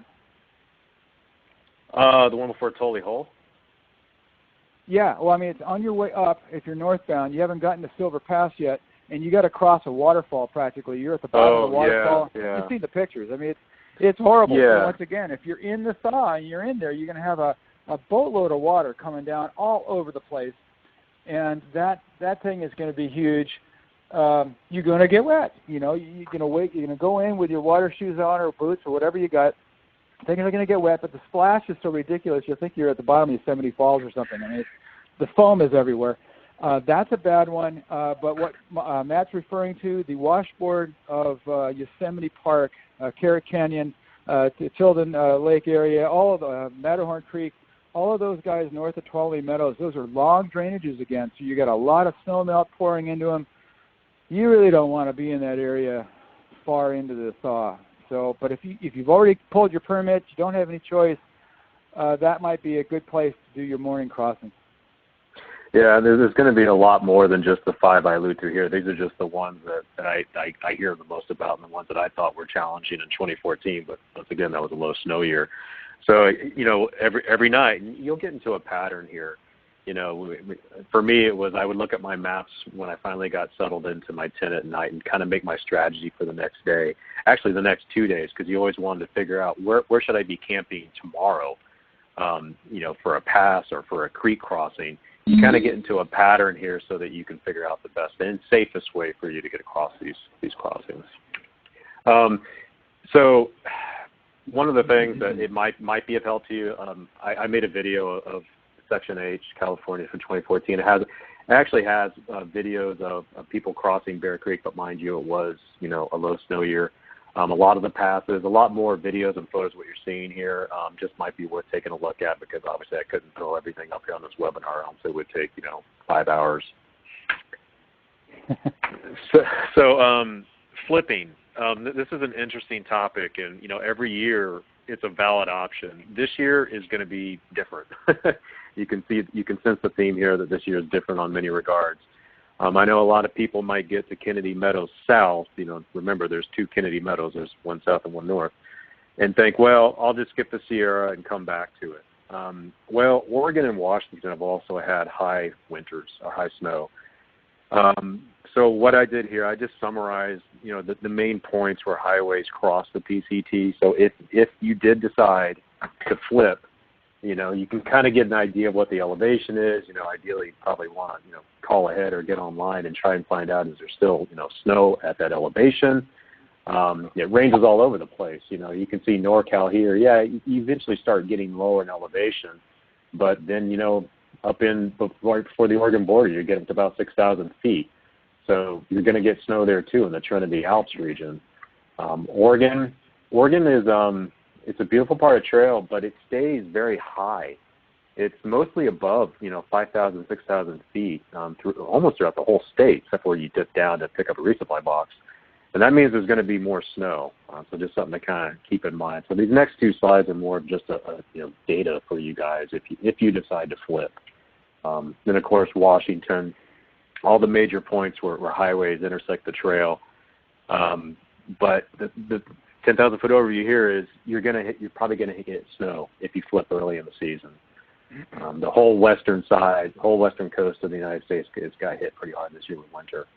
But one thing I didn't talk about earlier that I've actually used for myself when I had to bail out an early trip is I want to bring up Eastern Sierra Transit Authority. This is a really good tool for you guys to use.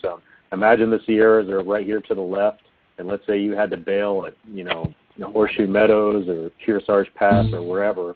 It's a service that goes up and down Highway 395 corridor, and you can make reservations online, which I recommend because they're not huge shuttles. They fit maybe 10 or 12 people last time I took it.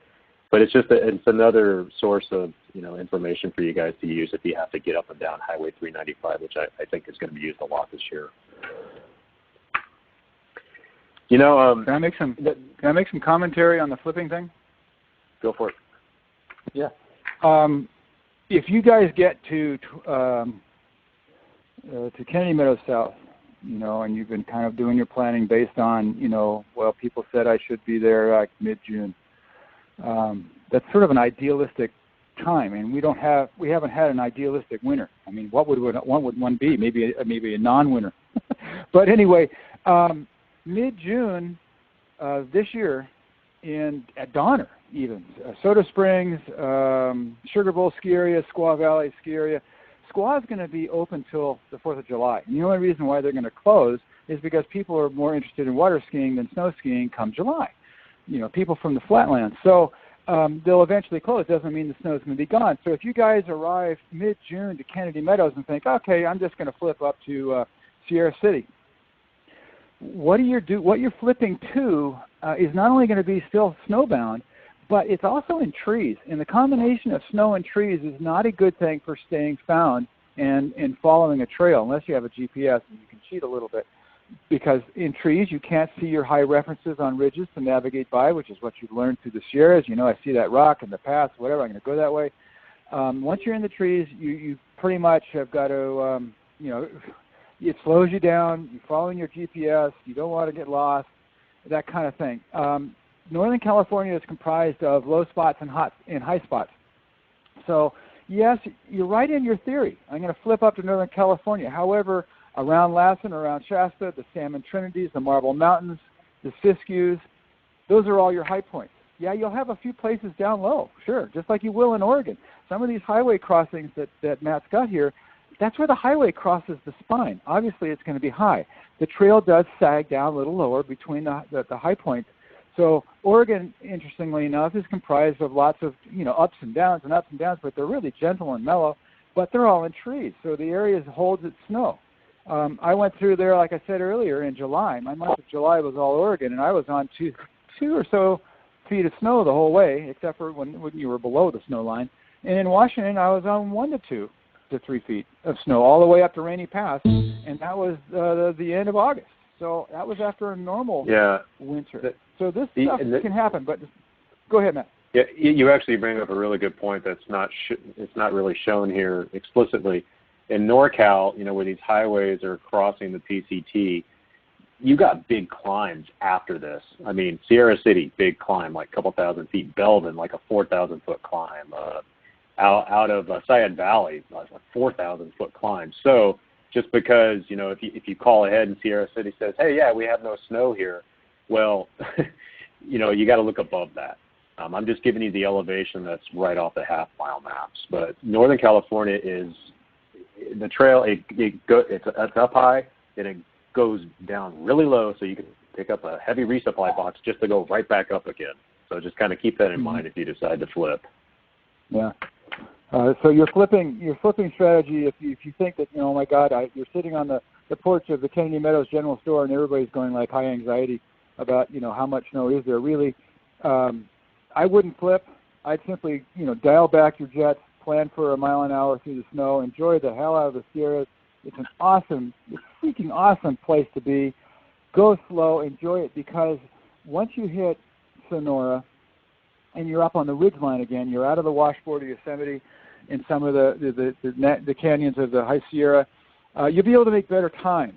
You oftentimes are on western aspects of the ridge, so on dry trail. Hey, also don't forget, don't send home your ice axe and crampons or whip it and crampons until after Sonora for sure, because there's a really bad snow field there.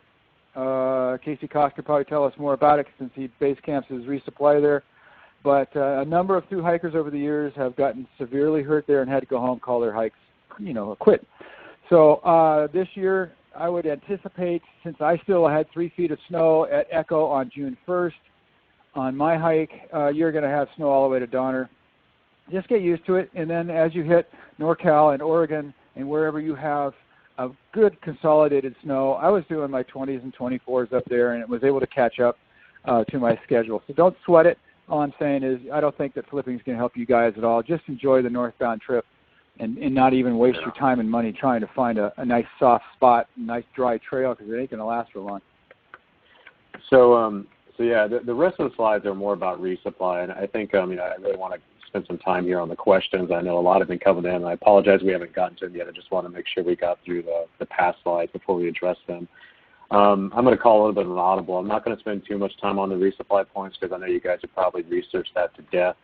I think the important thing is, realize that a lot of those roads going up to those resupplies, they're going to be open much later this year.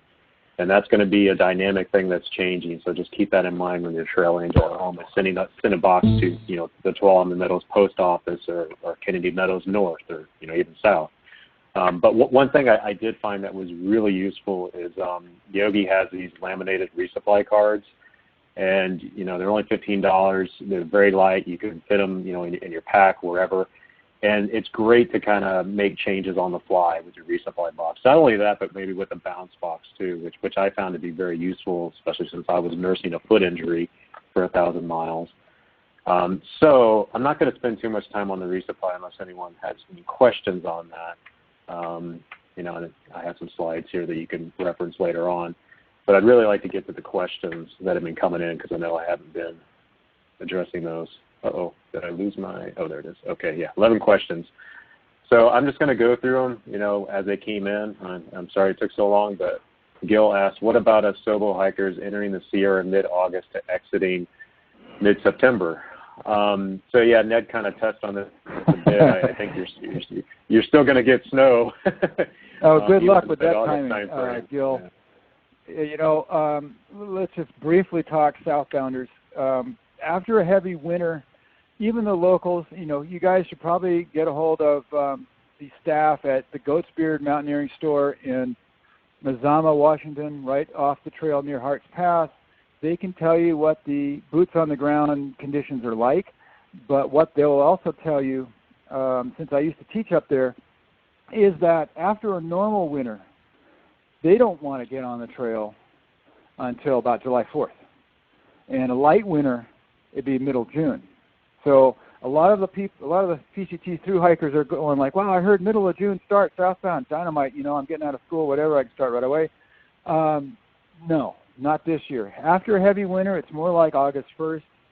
You figure a month in Washington, a month in Oregon, a month in Northern California, you're 3 months down the line. By the time you hit Donner Pass, top of the Sierras, you got a month in the Sierras. You're probably going to be lucky if you clear the Sierras by Halloween or however that math works out. So, yeah, mid-August, exiting mid-September, I don't think it's going to be a reality this year, but what you want to be anticipating as far as conditions, patchy snow. I don't think the snow is going to go away this year. So on north-facing slopes, shady slopes, high altitude, sometimes in trees, you're still going to have patches of snow.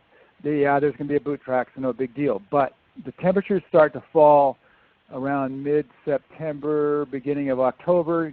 Canteens start freezing overnight. Chance of a small snowstorm, chance underlined. We usually don't get snow in the Sierras till closer to Thanksgiving at best. And if you do get some snow, it usually melts out in a day or so afterwards, so just wait it out or just kick through it. Powder snow, remember, powder snow is your enemy. You don't want to have to deal with it. It gets you wet, it gets you cold, and if you don't have a place to dry out, because all your gear then gets wet and cold, and you chuck it all in your tent, and then you got it in your tent, it's like, it's misery. So be careful. You just plan for cold weather and the chance of snowstorms. So your summer tent, I probably wouldn't take a summer tent in the Sierra after October 1st. Okay, perfect. Thanks, Ned.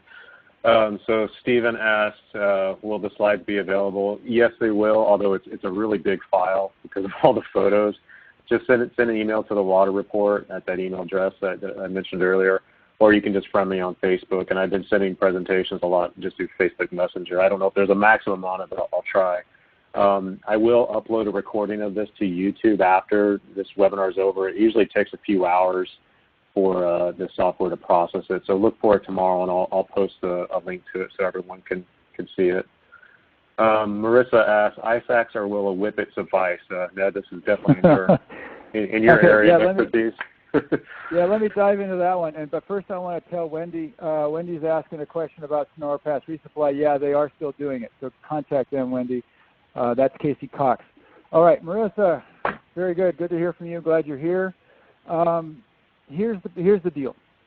An ice axe is a mountaineering tool. It's designed to perform under higher stresses, to work as an anchor, to work for cutting ice, to chopping into ice, all kinds of stuff that's kind of like above the scope of practice of a snow hiker. Yeah, they are the best thing for self-arresting, but when it comes to the way a thru hiker looks at stuff, it's like, oh my God, I got to buy this thing. It's going to be heavy. I want short. What am I going to do with it? I got to have it. I don't know. So what people do is they usually buy the shortest thing they can get, unless they're savvy enough to get something long enough that reaches from their downstretched hand to the ground.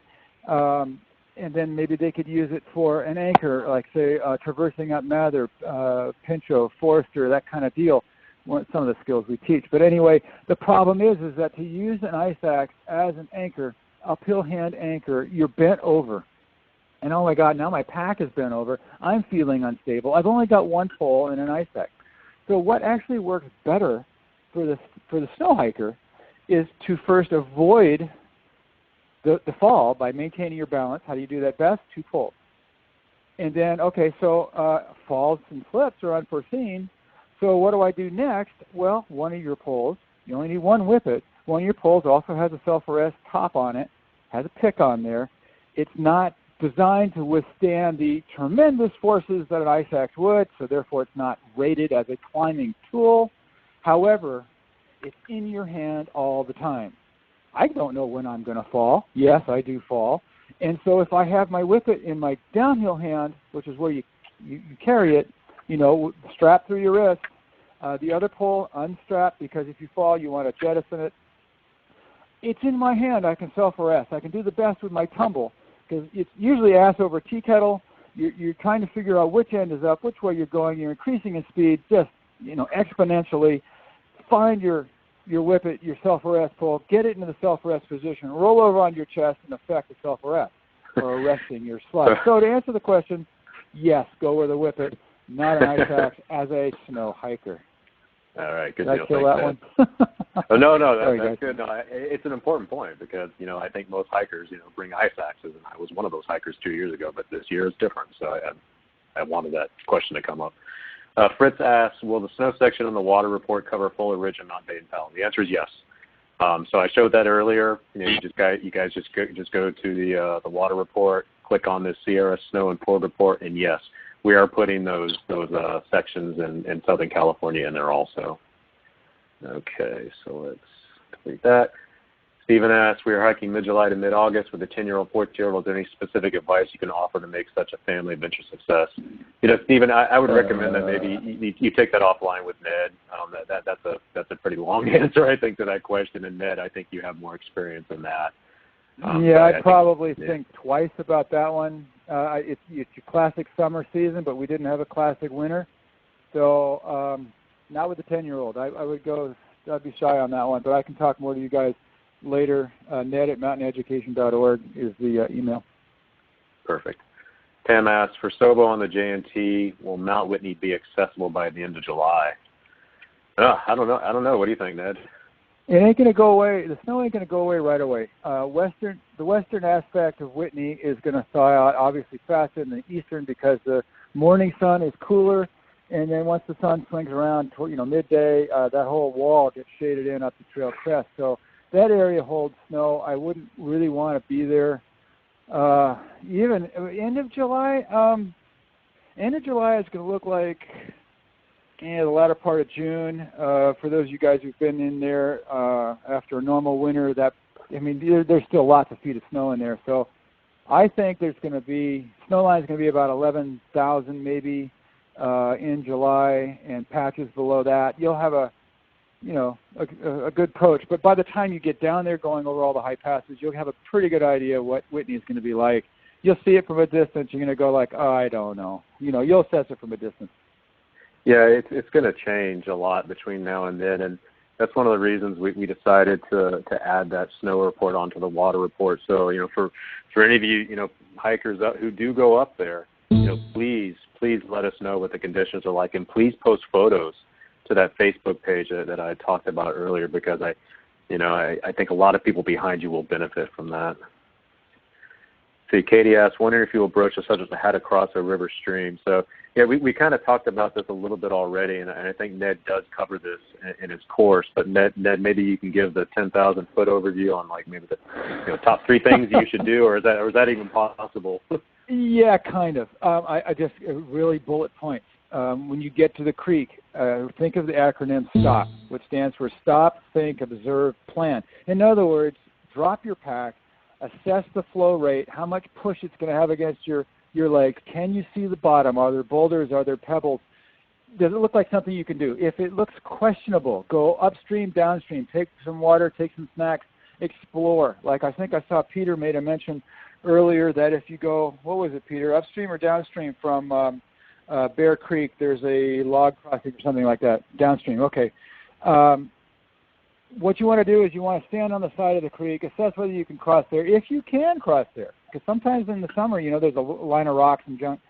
And if it looks like it's only knee-deep, mid-thigh, take your shoes off, put on your water crossing shoes, strip down as needed so your pants don't get wet and all that kind of stuff, and head straight across. There's a lot of theories. I'm a search and rescue member, been to, Academy, Whitewater rescues, that kind of junk. If you can cross in a group of 3, great. If you can make a pyramid structure facing upstream, great. But it's a whole lot easier to use your 2 poles facing the opposite banks, extend your poles, spread them out for a wide base of contact, shuffle your feet forward through the boulders, being very careful only to move one thing at a time, and work your way across. Your legs are going to go numb. Your feet you're not going to be able to feel. Therefore, don't cross barefooted or even in socks. You can't feel punctures. You can't feel cuts to your ankle, all that kind of stuff. And you certainly don't want to have shoes on that can be pulled off as they get wedged between 2 boulders. That'll ruin the rest of the crossing and the rest of the crossing. So anyway, work your way across. There's a lot of things to point out here. Aim for something that, a ramp that you can get out the other side. Find a place that the sun is shining so you can dry out. If it's all snow, do your best, get your sit pad out and sit down and dry off.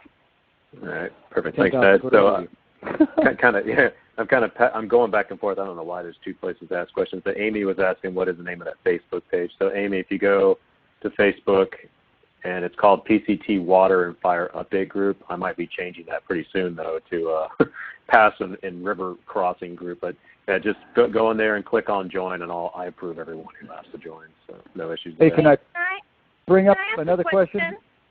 There was a Jennifer who was asking about an April 18th start. Figure, Jennifer, 4 to 6 weeks to get to Cottonwood Pass. So that'll tell you when to sign up for a class. 4 to 6 weeks. Yes. Oh, are you Jennifer? This is Jennifer. Okay, sweet. Did that help? 4 to 6 weeks to get to you? Yeah, from the start. Okay, thank you. Oh, yeah. All right.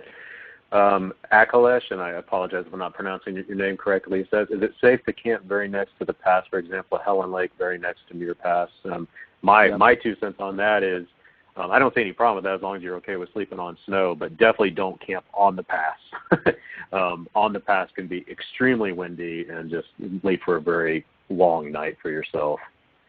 Yeah, see, anytime you guys get above tree line, not only do you place yourself in an exposed area, but you're exposed not just to, wind, rain, whatever, but about how too much to talk about. Typically around sunset, the wind kicks up. So if you're up above timberline, you're going to be, pitching in the wind. You're going to get blasted during the night. Then the sun goes down and things calm down. You might have a classic, wonderful evening. The stars come out and it's beautiful. you're glad you're up there. But if you don't have the right kind of tent, you're not set up to sleep on snow, stay down in Big Pete or Little Pete or Stars Camp if you're northbound. Maybe there's dry ground down there, and that's what I would do. All right. So the next one is, what is the min recommended R value for a sleeping pad on snow? I don't know, Ned. That's probably more for you because I just have a Thermarest, Z-Lite, but I usually don't camp on snow. So what do you think? Minimum R values for pads. Oh my God, we can go around and around. This is like sleeping bag rating. It's very subject from person to person. I think I usually use an R8 or 7. It's like 4 inches thick, full of down, made by Xped. Wonderful pads. But minimum, I don't know. I would probably have at least a 2-inch pad, with maybe down-filled or synthetic filled. Keep in mind that your air-filled pads conduct cold. I mean, there's no insulation in there. Your body heat's going into the pad and then straight into the snow. So it's such that when you wake up in the morning, where you slept is a little trough. So having some insulation in your pad will hold the heat there and allow you to not get cold from the snow going the other direction. So I would say a 2-inch insulated pad is a minimum. All right, perfect. See, Brian asked, how do you judge snow bridges? We will be in the Sierra in late May. Well, that's my ballpark. Yeah, go for it. Okay, if you're in there pre-thaw where the nights are still freezing and the snow is hard and consolidated, everything's going to be covered anyway. How do you assess it? You walk up to what looks like a depression in the snow that's linear. Hey, maybe there's a creek under there. You stop a fair distance away. You listen. If there's a lot of volume flowing like you are there in the early thaw, then start poking with your poles ahead of you. See if you can pop through. If it's weak in the center, well, yeah, oftentimes it is weak in the center. Doesn't mean it's a done deal. You can't cross there. But what I typically do is if I sense that the thing is a little bit weak and I don't see something better, what is better? Better is crossing on white snow rather than slightly blue snow, which means that it's a little too thin for my liking. So look around for a higher point to cross on, so it'll be white. If you do pop through with your ski pole in the center, I start jumping up and down on the side of the creek where I think if it does pop through, I'm going to land on rock. I'd rather fracture the snow where I'm on safe ground than be in the middle of the thing, stepping down, and I pop through, and then the rest of my body goes through. The next thing I know, I'm on the rocks and the water and underneath the snowbank. So you got to test it that way. If you can see if you can see under the snow bridge, in other words, the water, God, how do I say this? The creek is open, meaning you can see the creek. So you're looking at the snow bridge. You're on top of it. I can't see how thick it is. Go down downstream. Look up. If it's at least 2, 3, 4 feet thick, you're golden. If it's closer to 1 to 2, test the darn thing. If it's hot, it's 60 degrees, it's the thaw, forget it. I wouldn't trust that thing. It's probably soup and about ready to fall. All right, good deal. Brian asked, lots of talk about post holing, but no mention of snowshoes. How come? That's actually pretty good. That's a good point. I mean, yep. Are snowshoes a good option, do you think, Ned, this year? Okay, here's the take on that one. I've certainly snowshoed this year a few times. I've skied it. I've pulled a 7-foot sled. I've boot packed it. I've hiked it. All that kind of junk. I've carried snowshoes probably 3 times through the Sierras and used them rarely. The point is that why carry the weight? Why go to the expense of the darn things? If I can just get up early in the morning, get my 10 miles down, call it quits, and enjoy the rest of my day. If I think I'm going to be like snowshoeing in the afternoon on potato soup, that's going to be a mess even with snowshoes because all of that yucky snow is going to fall on top of your snowshoe because you're going to post hole in snowshoes. And then every step out of the darn thing, you're going to be lifting all that wet, heavy snow. Forget it. Just leave them home, walk on consolidated snow, do as much of your hiking before the thaw starts. If you're in there after the thaw, once again, it could be about 1st of June, middle of May, you're dealing with getting up early, getting over those passes, back down on the other side onto dry ground as fast as you can before you start post-holing. Forget the snowshoes. Huh? All right, thanks. Raleigh just says, good job. Thanks, Raleigh. Appreciate it. Squatch Man. Oh, great name. I love Squatch Man. That's a great name. What is the name of the YouTube channel? I don't have a name for it. I just post a link, but I'll post it on all of the invites that I put on the Facebook pages. And if you want to send an email to To me at the water report, which is water@pctwater.com. I can also send you a link there, or you can just friend me on Facebook. Okay, let's see. So that's just those questions. Ned, you should have one-day workshops from Acolyte. Well, actually, that's come up before, and we've tried. However, this year, and probably Raleigh just left. I don't know if he just left, but this year we're going to be doing a special one-day event with the Sierra Club out of, Reno here, and we're going to go up to the Tahoe Rim Trail just south of Tahoe City to do some one-day practicing of creek crossings and ascent, descent, self-arrest, other kinds of snow travel techniques, navigation practice, all that in the Ward Creek area, which is the backside of the Alpine Meadows ski area. And that'll be a one-day thing on, April 20th? Wait a minute, I got that here. But I think it's booked. So if you guys have enough, April 22nd, if you guys have there are enough of you, let me know. Ned at mountaineducation.org. Let me know. Hey, I want a one-day thing, Saturday or Sunday. And if there's enough of you, we'll set another one up. So I'm just going down the other chat box to see if we missed any questions. Looks like you're getting some feedback there, Ned, in the Q&A box. I'm just going down to make sure we got them all here. Someone asked, is this accessible somewhere so we can click links? Yeah, so I have the presentation in PDF format. It's really big. It's like 28 megabytes or something. So just send an email to me at the Water Report or Facebook me, as a friend, and I can try and send it there. I don't know if there'll be any size limitations. Alexandra, please post YouTube link. Yeah, we'll do that. No problem. It takes a few hours. Can you buy half-mile maps offline in San Diego? I'm not exactly sure what you mean by that, Matt, but by offline. But you can buy them from. I think Yogi does a deal where she'll print them all out and mail them to you for. I think it's like $70 or something like that, which actually is a pretty good deal because when I printed them all out for me in 2014, I think I spent more than that in just printer ink. But I would recommend that they have those in your resupply boxes before you get to San Diego if possible. But they're invaluable. You got to have the half-mile maps. Let's see. There's a huge washout. I saw a guy in there. What's that? Matt, that was talking about types of crampons and defining it. Okay. I don't know what that is, but go for it. Okay. What we referred to, climbing crampons usually have forward points and are fairly rigid platforms. Of course, they don't have to be. They can have an articulation in the center under your instep so that you can kind of flex forward a little bit. But hiking crampons, the best ones I've seen so far are Catula's hiking crampons. They have a couple models. What makes them work is not only the flexibility, and that's minor because the climbing ones have it, is that they're safer for hiking, for people who are not trained in the fact that I've got two fangs sticking forward from my big toe that could carve up my Achilles tendon on my other leg. Climbers are taught, if you're going to put those suckers on, you pay attention to where those teeth are going.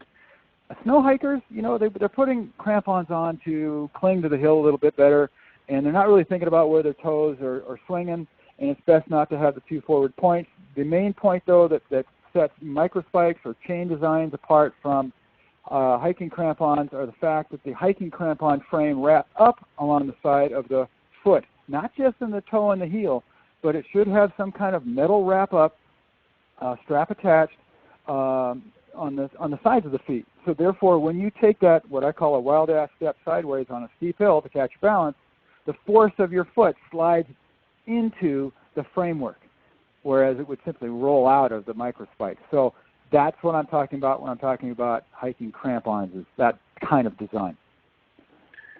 So I'm kind of going from the bottom up because I'm just trying to weed through all the comments. Renee says Dropbox is another option. Great point, Renee. I forgot I do have a Dropbox account, so that'll probably be the method of which I can get you guys this, and I'll try and post that Dropbox link here shortly within the next day. Let's see. Wendy asks, how does Sonora Pass resupply work? Are they still doing it? I think the answer is yes. However, can they get up to Sonora Pass is going to be, I think, the bigger question, and when they can, because Highway 108 is going to have a lot of snow on it. That's the highway that goes up there, and I don't know when that's going to open this year. It's definitely going to be later. Let's see. Lyle below Donahue, Headwater Lakes will be a wet one. That's in reference to the river crossings. Yeah, I think when you guys are looking at your half-mile maps, strategizing your next 2 days when you're 10 at night, look for those thick blue lines on his maps and just assume, hey, those are going to be challenging and try to hit them early in the day if possible. I realize it's not possible to do them for all of them, but definitely for the 5 that I mentioned in those slides, definitely try to hit those early in the day. And there's your ranger question right there, Ned. Yep. Let's see. I'm just kind of going up and down here. I'm waiting till you get up to an Amy who was talking about going over Cottonwood on July 19th, which is just above the Crampon question. July, remember Amy, July is going to look like June 1st or mid-June, depending upon when the thaw starts. What that looks like is snow line should be around 10,000 feet. So you're going to have lots of snow, Amy. Yeah, there it is. Okay. Answer that. Yeah, I just saw that. From the ranch itself, so they have announced no resupply boxes till July 1st. I think that's in reference to Muir Trail Ranch. And actually, wow, July 1st sounds early to me with all the snow up there, but that's good news for you guys. But usually they're open in June, so just something to consider when you're planning your resupply strategy. Let's see, VVR is expecting the big boat to run not much at all, or much of the summer, if not all. At Florence, the boat only gets you the trailhead. Yeah, so VVR and very popular spot to stop, but the roads up there are going to be snowbound for quite some time. And they do have a ferry that'll take you back close to the trailhead. In the past years with the drought, for the last 5 years we've been in drought, as you guys have probably heard in California. You had to hike a lot on the bed of that lake there. I can't remember the name. I think it's Thomas Edison. So this year I didn't think that'd be an issue, but I don't know why Peter says expecting big boat to run much of the summer, if not at all. Maybe there's something he knows that I don't. Let's see. I think he thinks it's going to run all summer. Yeah, maybe I'm just misreading that. VVR is confident for June. Okay, well that's an interesting point. But you got to be calling these guys or have your trail angel at home call, since you can't always get cell phone signal. Just to try to get tentative opening dates. See, just north of Golden Pass is a west exit down Woods Creek to Cedar Grove, which doesn't go over Pass. That's what you were alluding to earlier.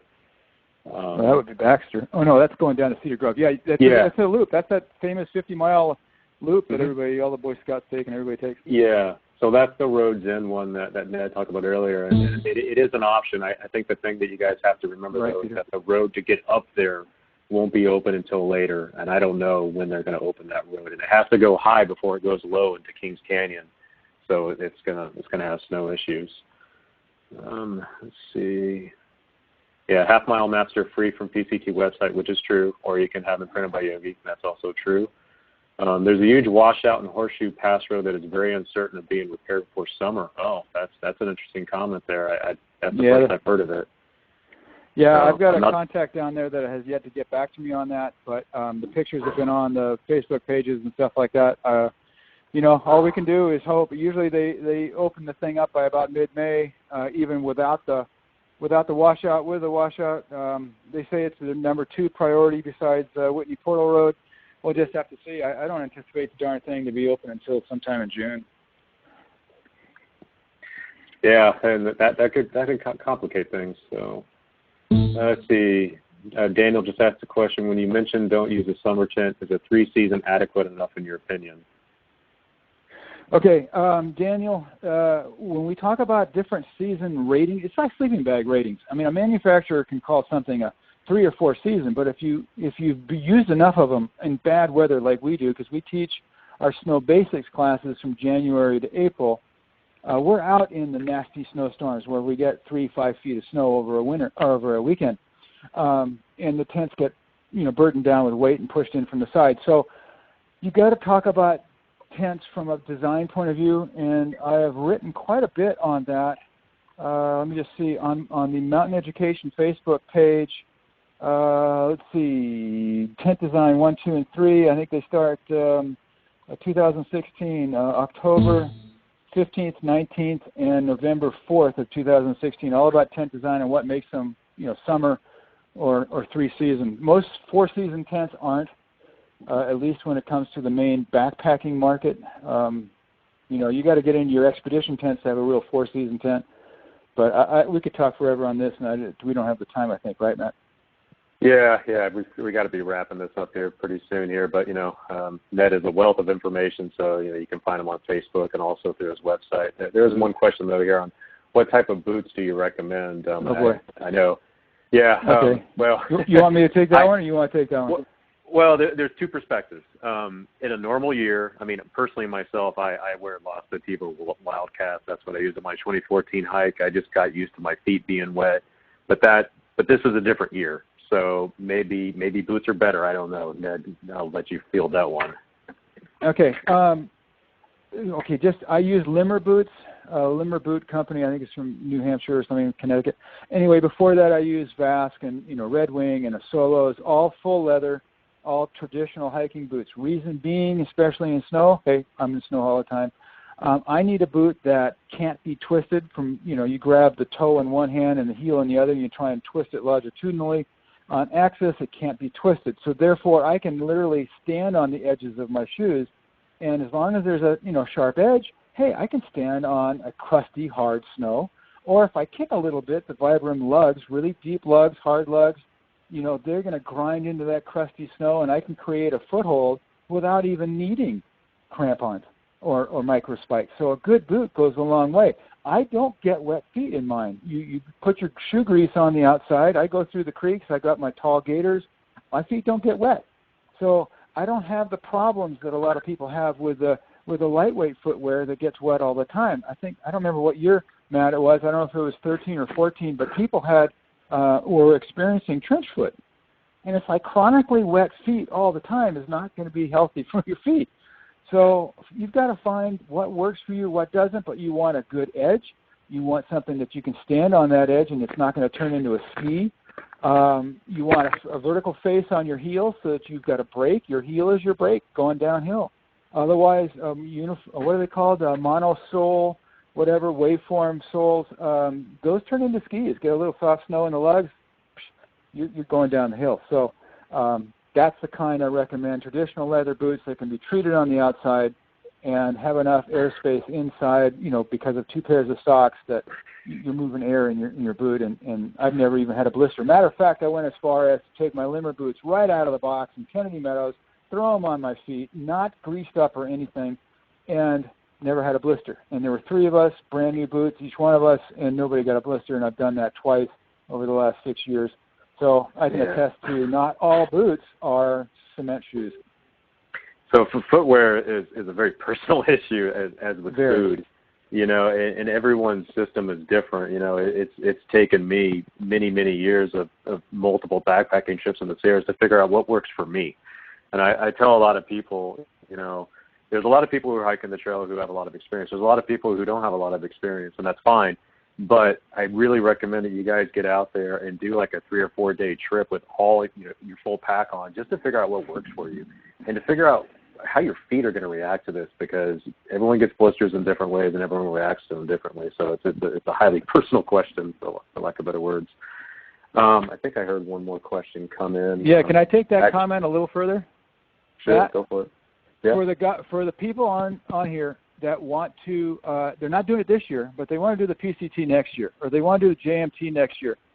This year is your perfect opportunity, as Matt just said, to get up in the Sierra during the month that you expect to be there next year and take a look at what you see. Is there a lot of snow? Are there patches? What are the creeks like? See, and then you can go home and then plan for that, so that when you hit there next year, you'll go, man, I already got my snow skills down. We've already practiced my creek crossings. I know what to plan for. I know what to bring, and you'll be golden. So get up in the Sierras this year if you're going next year.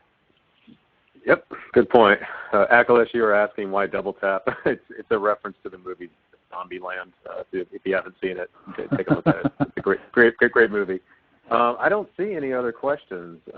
Not that there weren't a lot, and that was the whole purpose of this webinar. I hope people don't think we're prophets of gloom and doom, but we just want you guys to be educated on what you're going to get yourself into in the Sierra this year. And, just take all that information, and it's a lot to digest, and I'll post this on YouTube so you can come back and watch it. And, I'll put the presentation up on Dropbox so you guys can download it. But, take a step back from all this information. When you're out there and you're making decisions, just think, make smart and safe decisions for yourself. And just keep in mind that, if you get yourself into a situation, it's not only you that you're risking the lives of search and rescue people who come after you. Hopefully that won't be the case, but Ned and I were talking earlier this morning how every year there's search and rescues that happen on the PCT. So just kind of keep that in mind. Have a great time. It's a great experience. It's life-changing. I know it sounds cliche, but it is. And I'll be doing another one of these probably early in the morning for our international hikers, and we'll go from there. So if there's no other questions or comments, let's see, there's a few more that popped up. Let's see. Thanks. No problem. Just want to see if there's any questions here, but it doesn't look like it. Yeah, I think we're done. So thanks, Ned, very much for joining. You have a wealth of knowledge. I think was very, very beneficial. And guys, if you have any questions, let us know. And most importantly, send updates to the water report, which is not just water now. It's also past and forward information. So have a good time out there, guys.